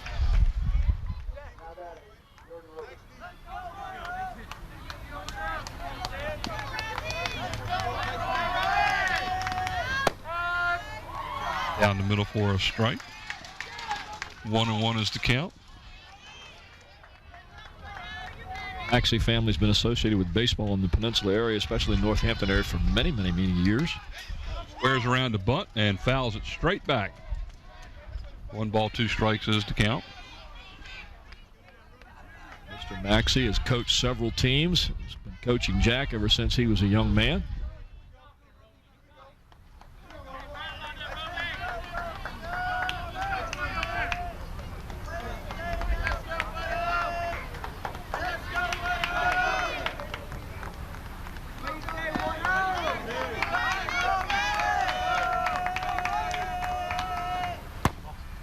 Bit outside. That'll even it up 2-2. 1 down here in the bottom of the 11th inning. Extra inning game where our crew is working overtime. I know Scotty likes to hear that.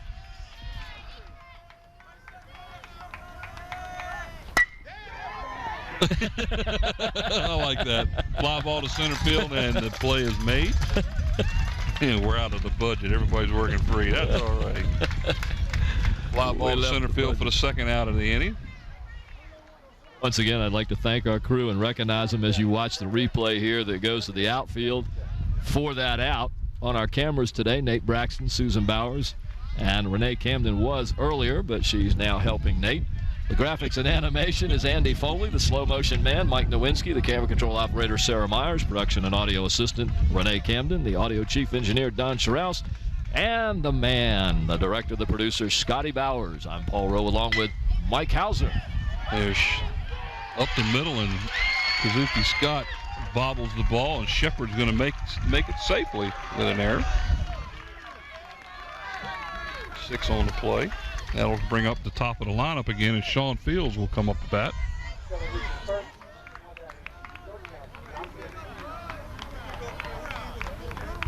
These chairs are hard. Don't wiggle too much. They don't have cushions. Don't wiggle too hard. All right, runner at first. In the name of Jesse Shepard, 2 down.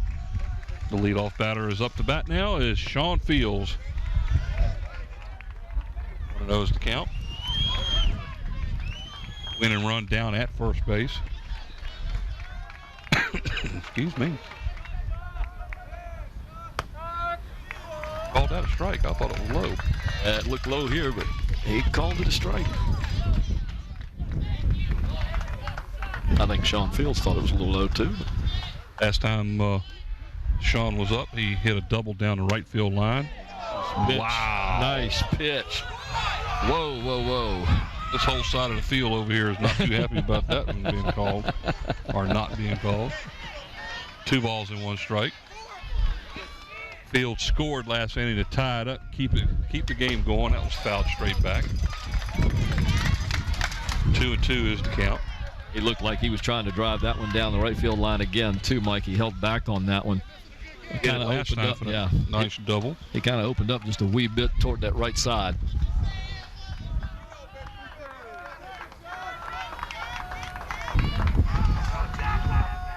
There's a bouncer to the second baseman. Have to hurry.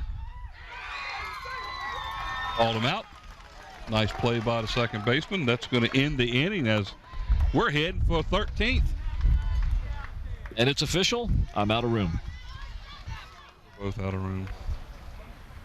No hits, no runs, 1 error and 1 left. High bouncer to second base, and he had to play that on the short bounce of the second bounce and just did get that over there. Sean Fields is quick. If you just hesitate a second, he's going to be on the base.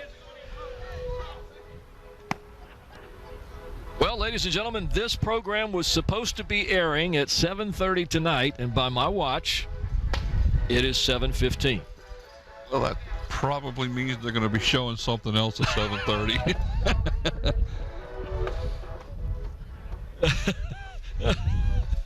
Seriously? Oh, my gosh. Unbelievable, folks. We've just been told that the first 2 tapes are on their way to the studio, and they will be shown on time.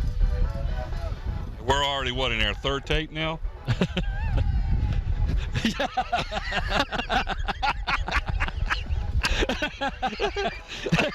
If you're watching this live, we made it. That's right. If you're watching it right now, we're still on, right? I keep forgetting we're not live.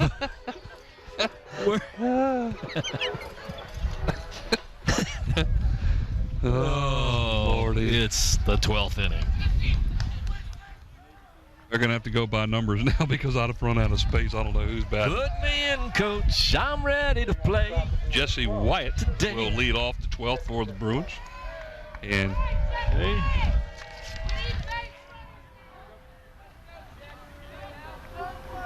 I'm just going to start marking over here.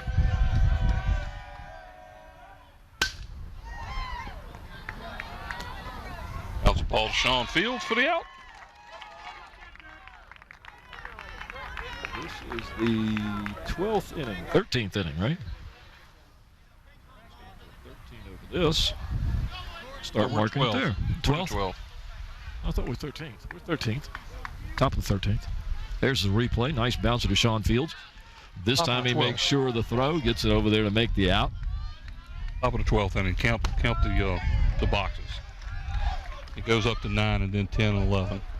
Can't go by the numbers now. We are in the 12th. This is Pryor batting. Swing and a miss. Right. Occasionally. Right.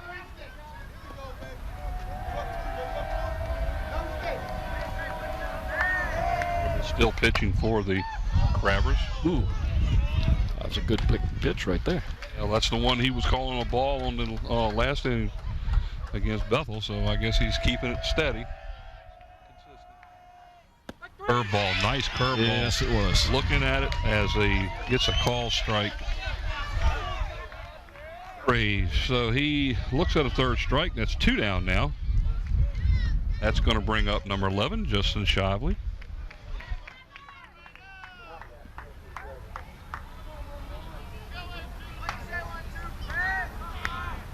Two down here in the inning. Fly ball to left center field. Right center field. Nice catch by the short. Gosh. Center fielder dives for the What ball. a good catch out there by the center fielder. Who was that? That was Jesse Shepard out in center field making that catch. Watch this, ladies and gentlemen. See if we get a good view of this. It's a nice line drive hit. It goes toward the gap. Look at the diving catch by Shepard. What a job he did getting that view. Man.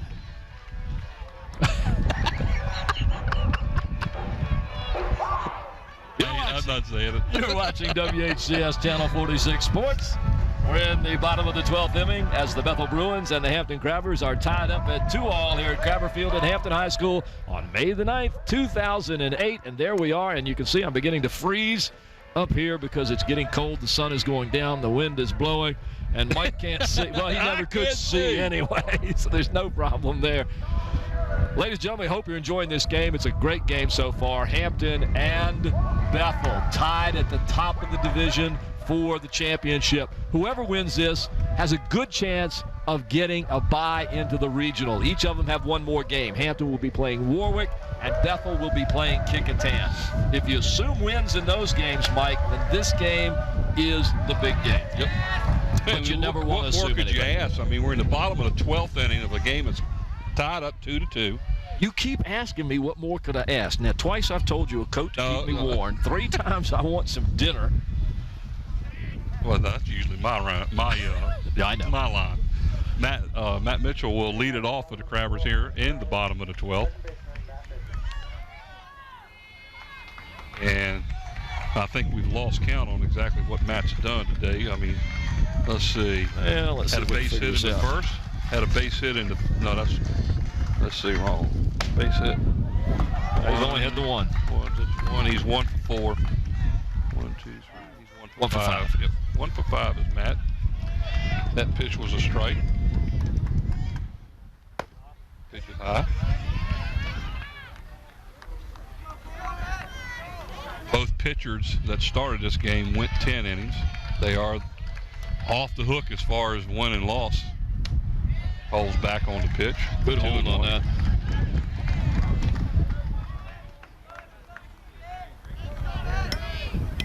So the pitchers of record now have changed. Pitch. Low and outside. 3-1 is the count. And you see the third baseman for the Bethel Bruins, number 3, Zach Sanders, running in to talk to Jack Maxey. The young pitcher just brought up from the JVs midway through the season.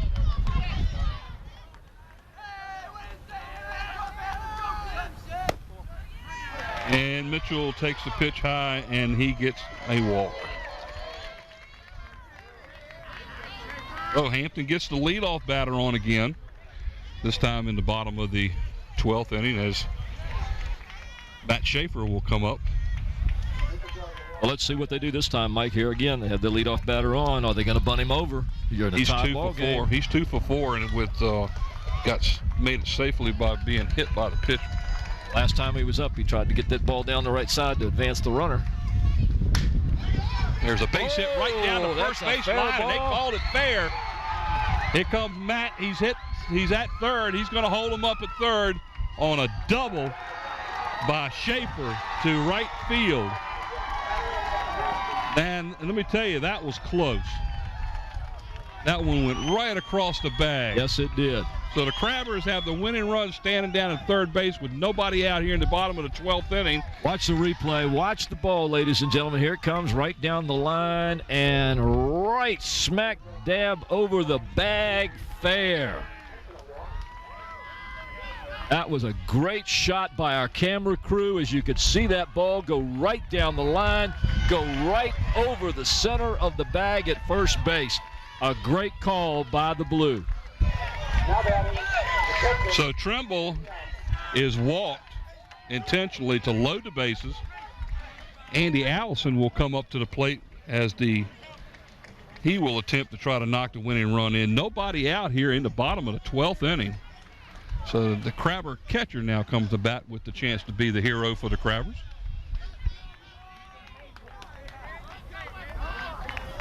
Yeah.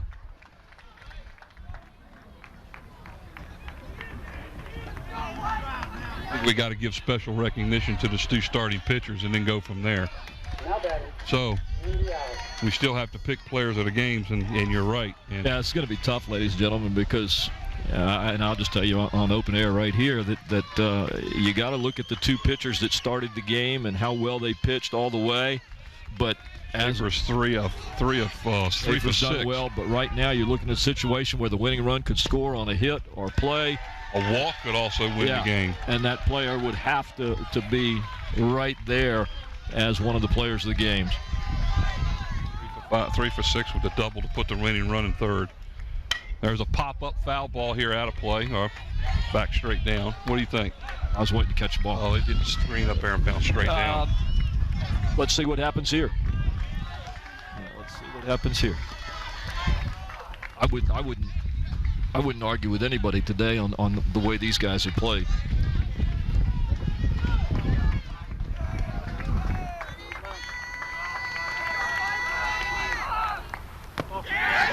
Pitch in the dirt. 2-1 is the count. A walk could win it for the Crabbers. Loaded bases, nobody out. There's a pop foul. Right straight back down again. This time it comes out.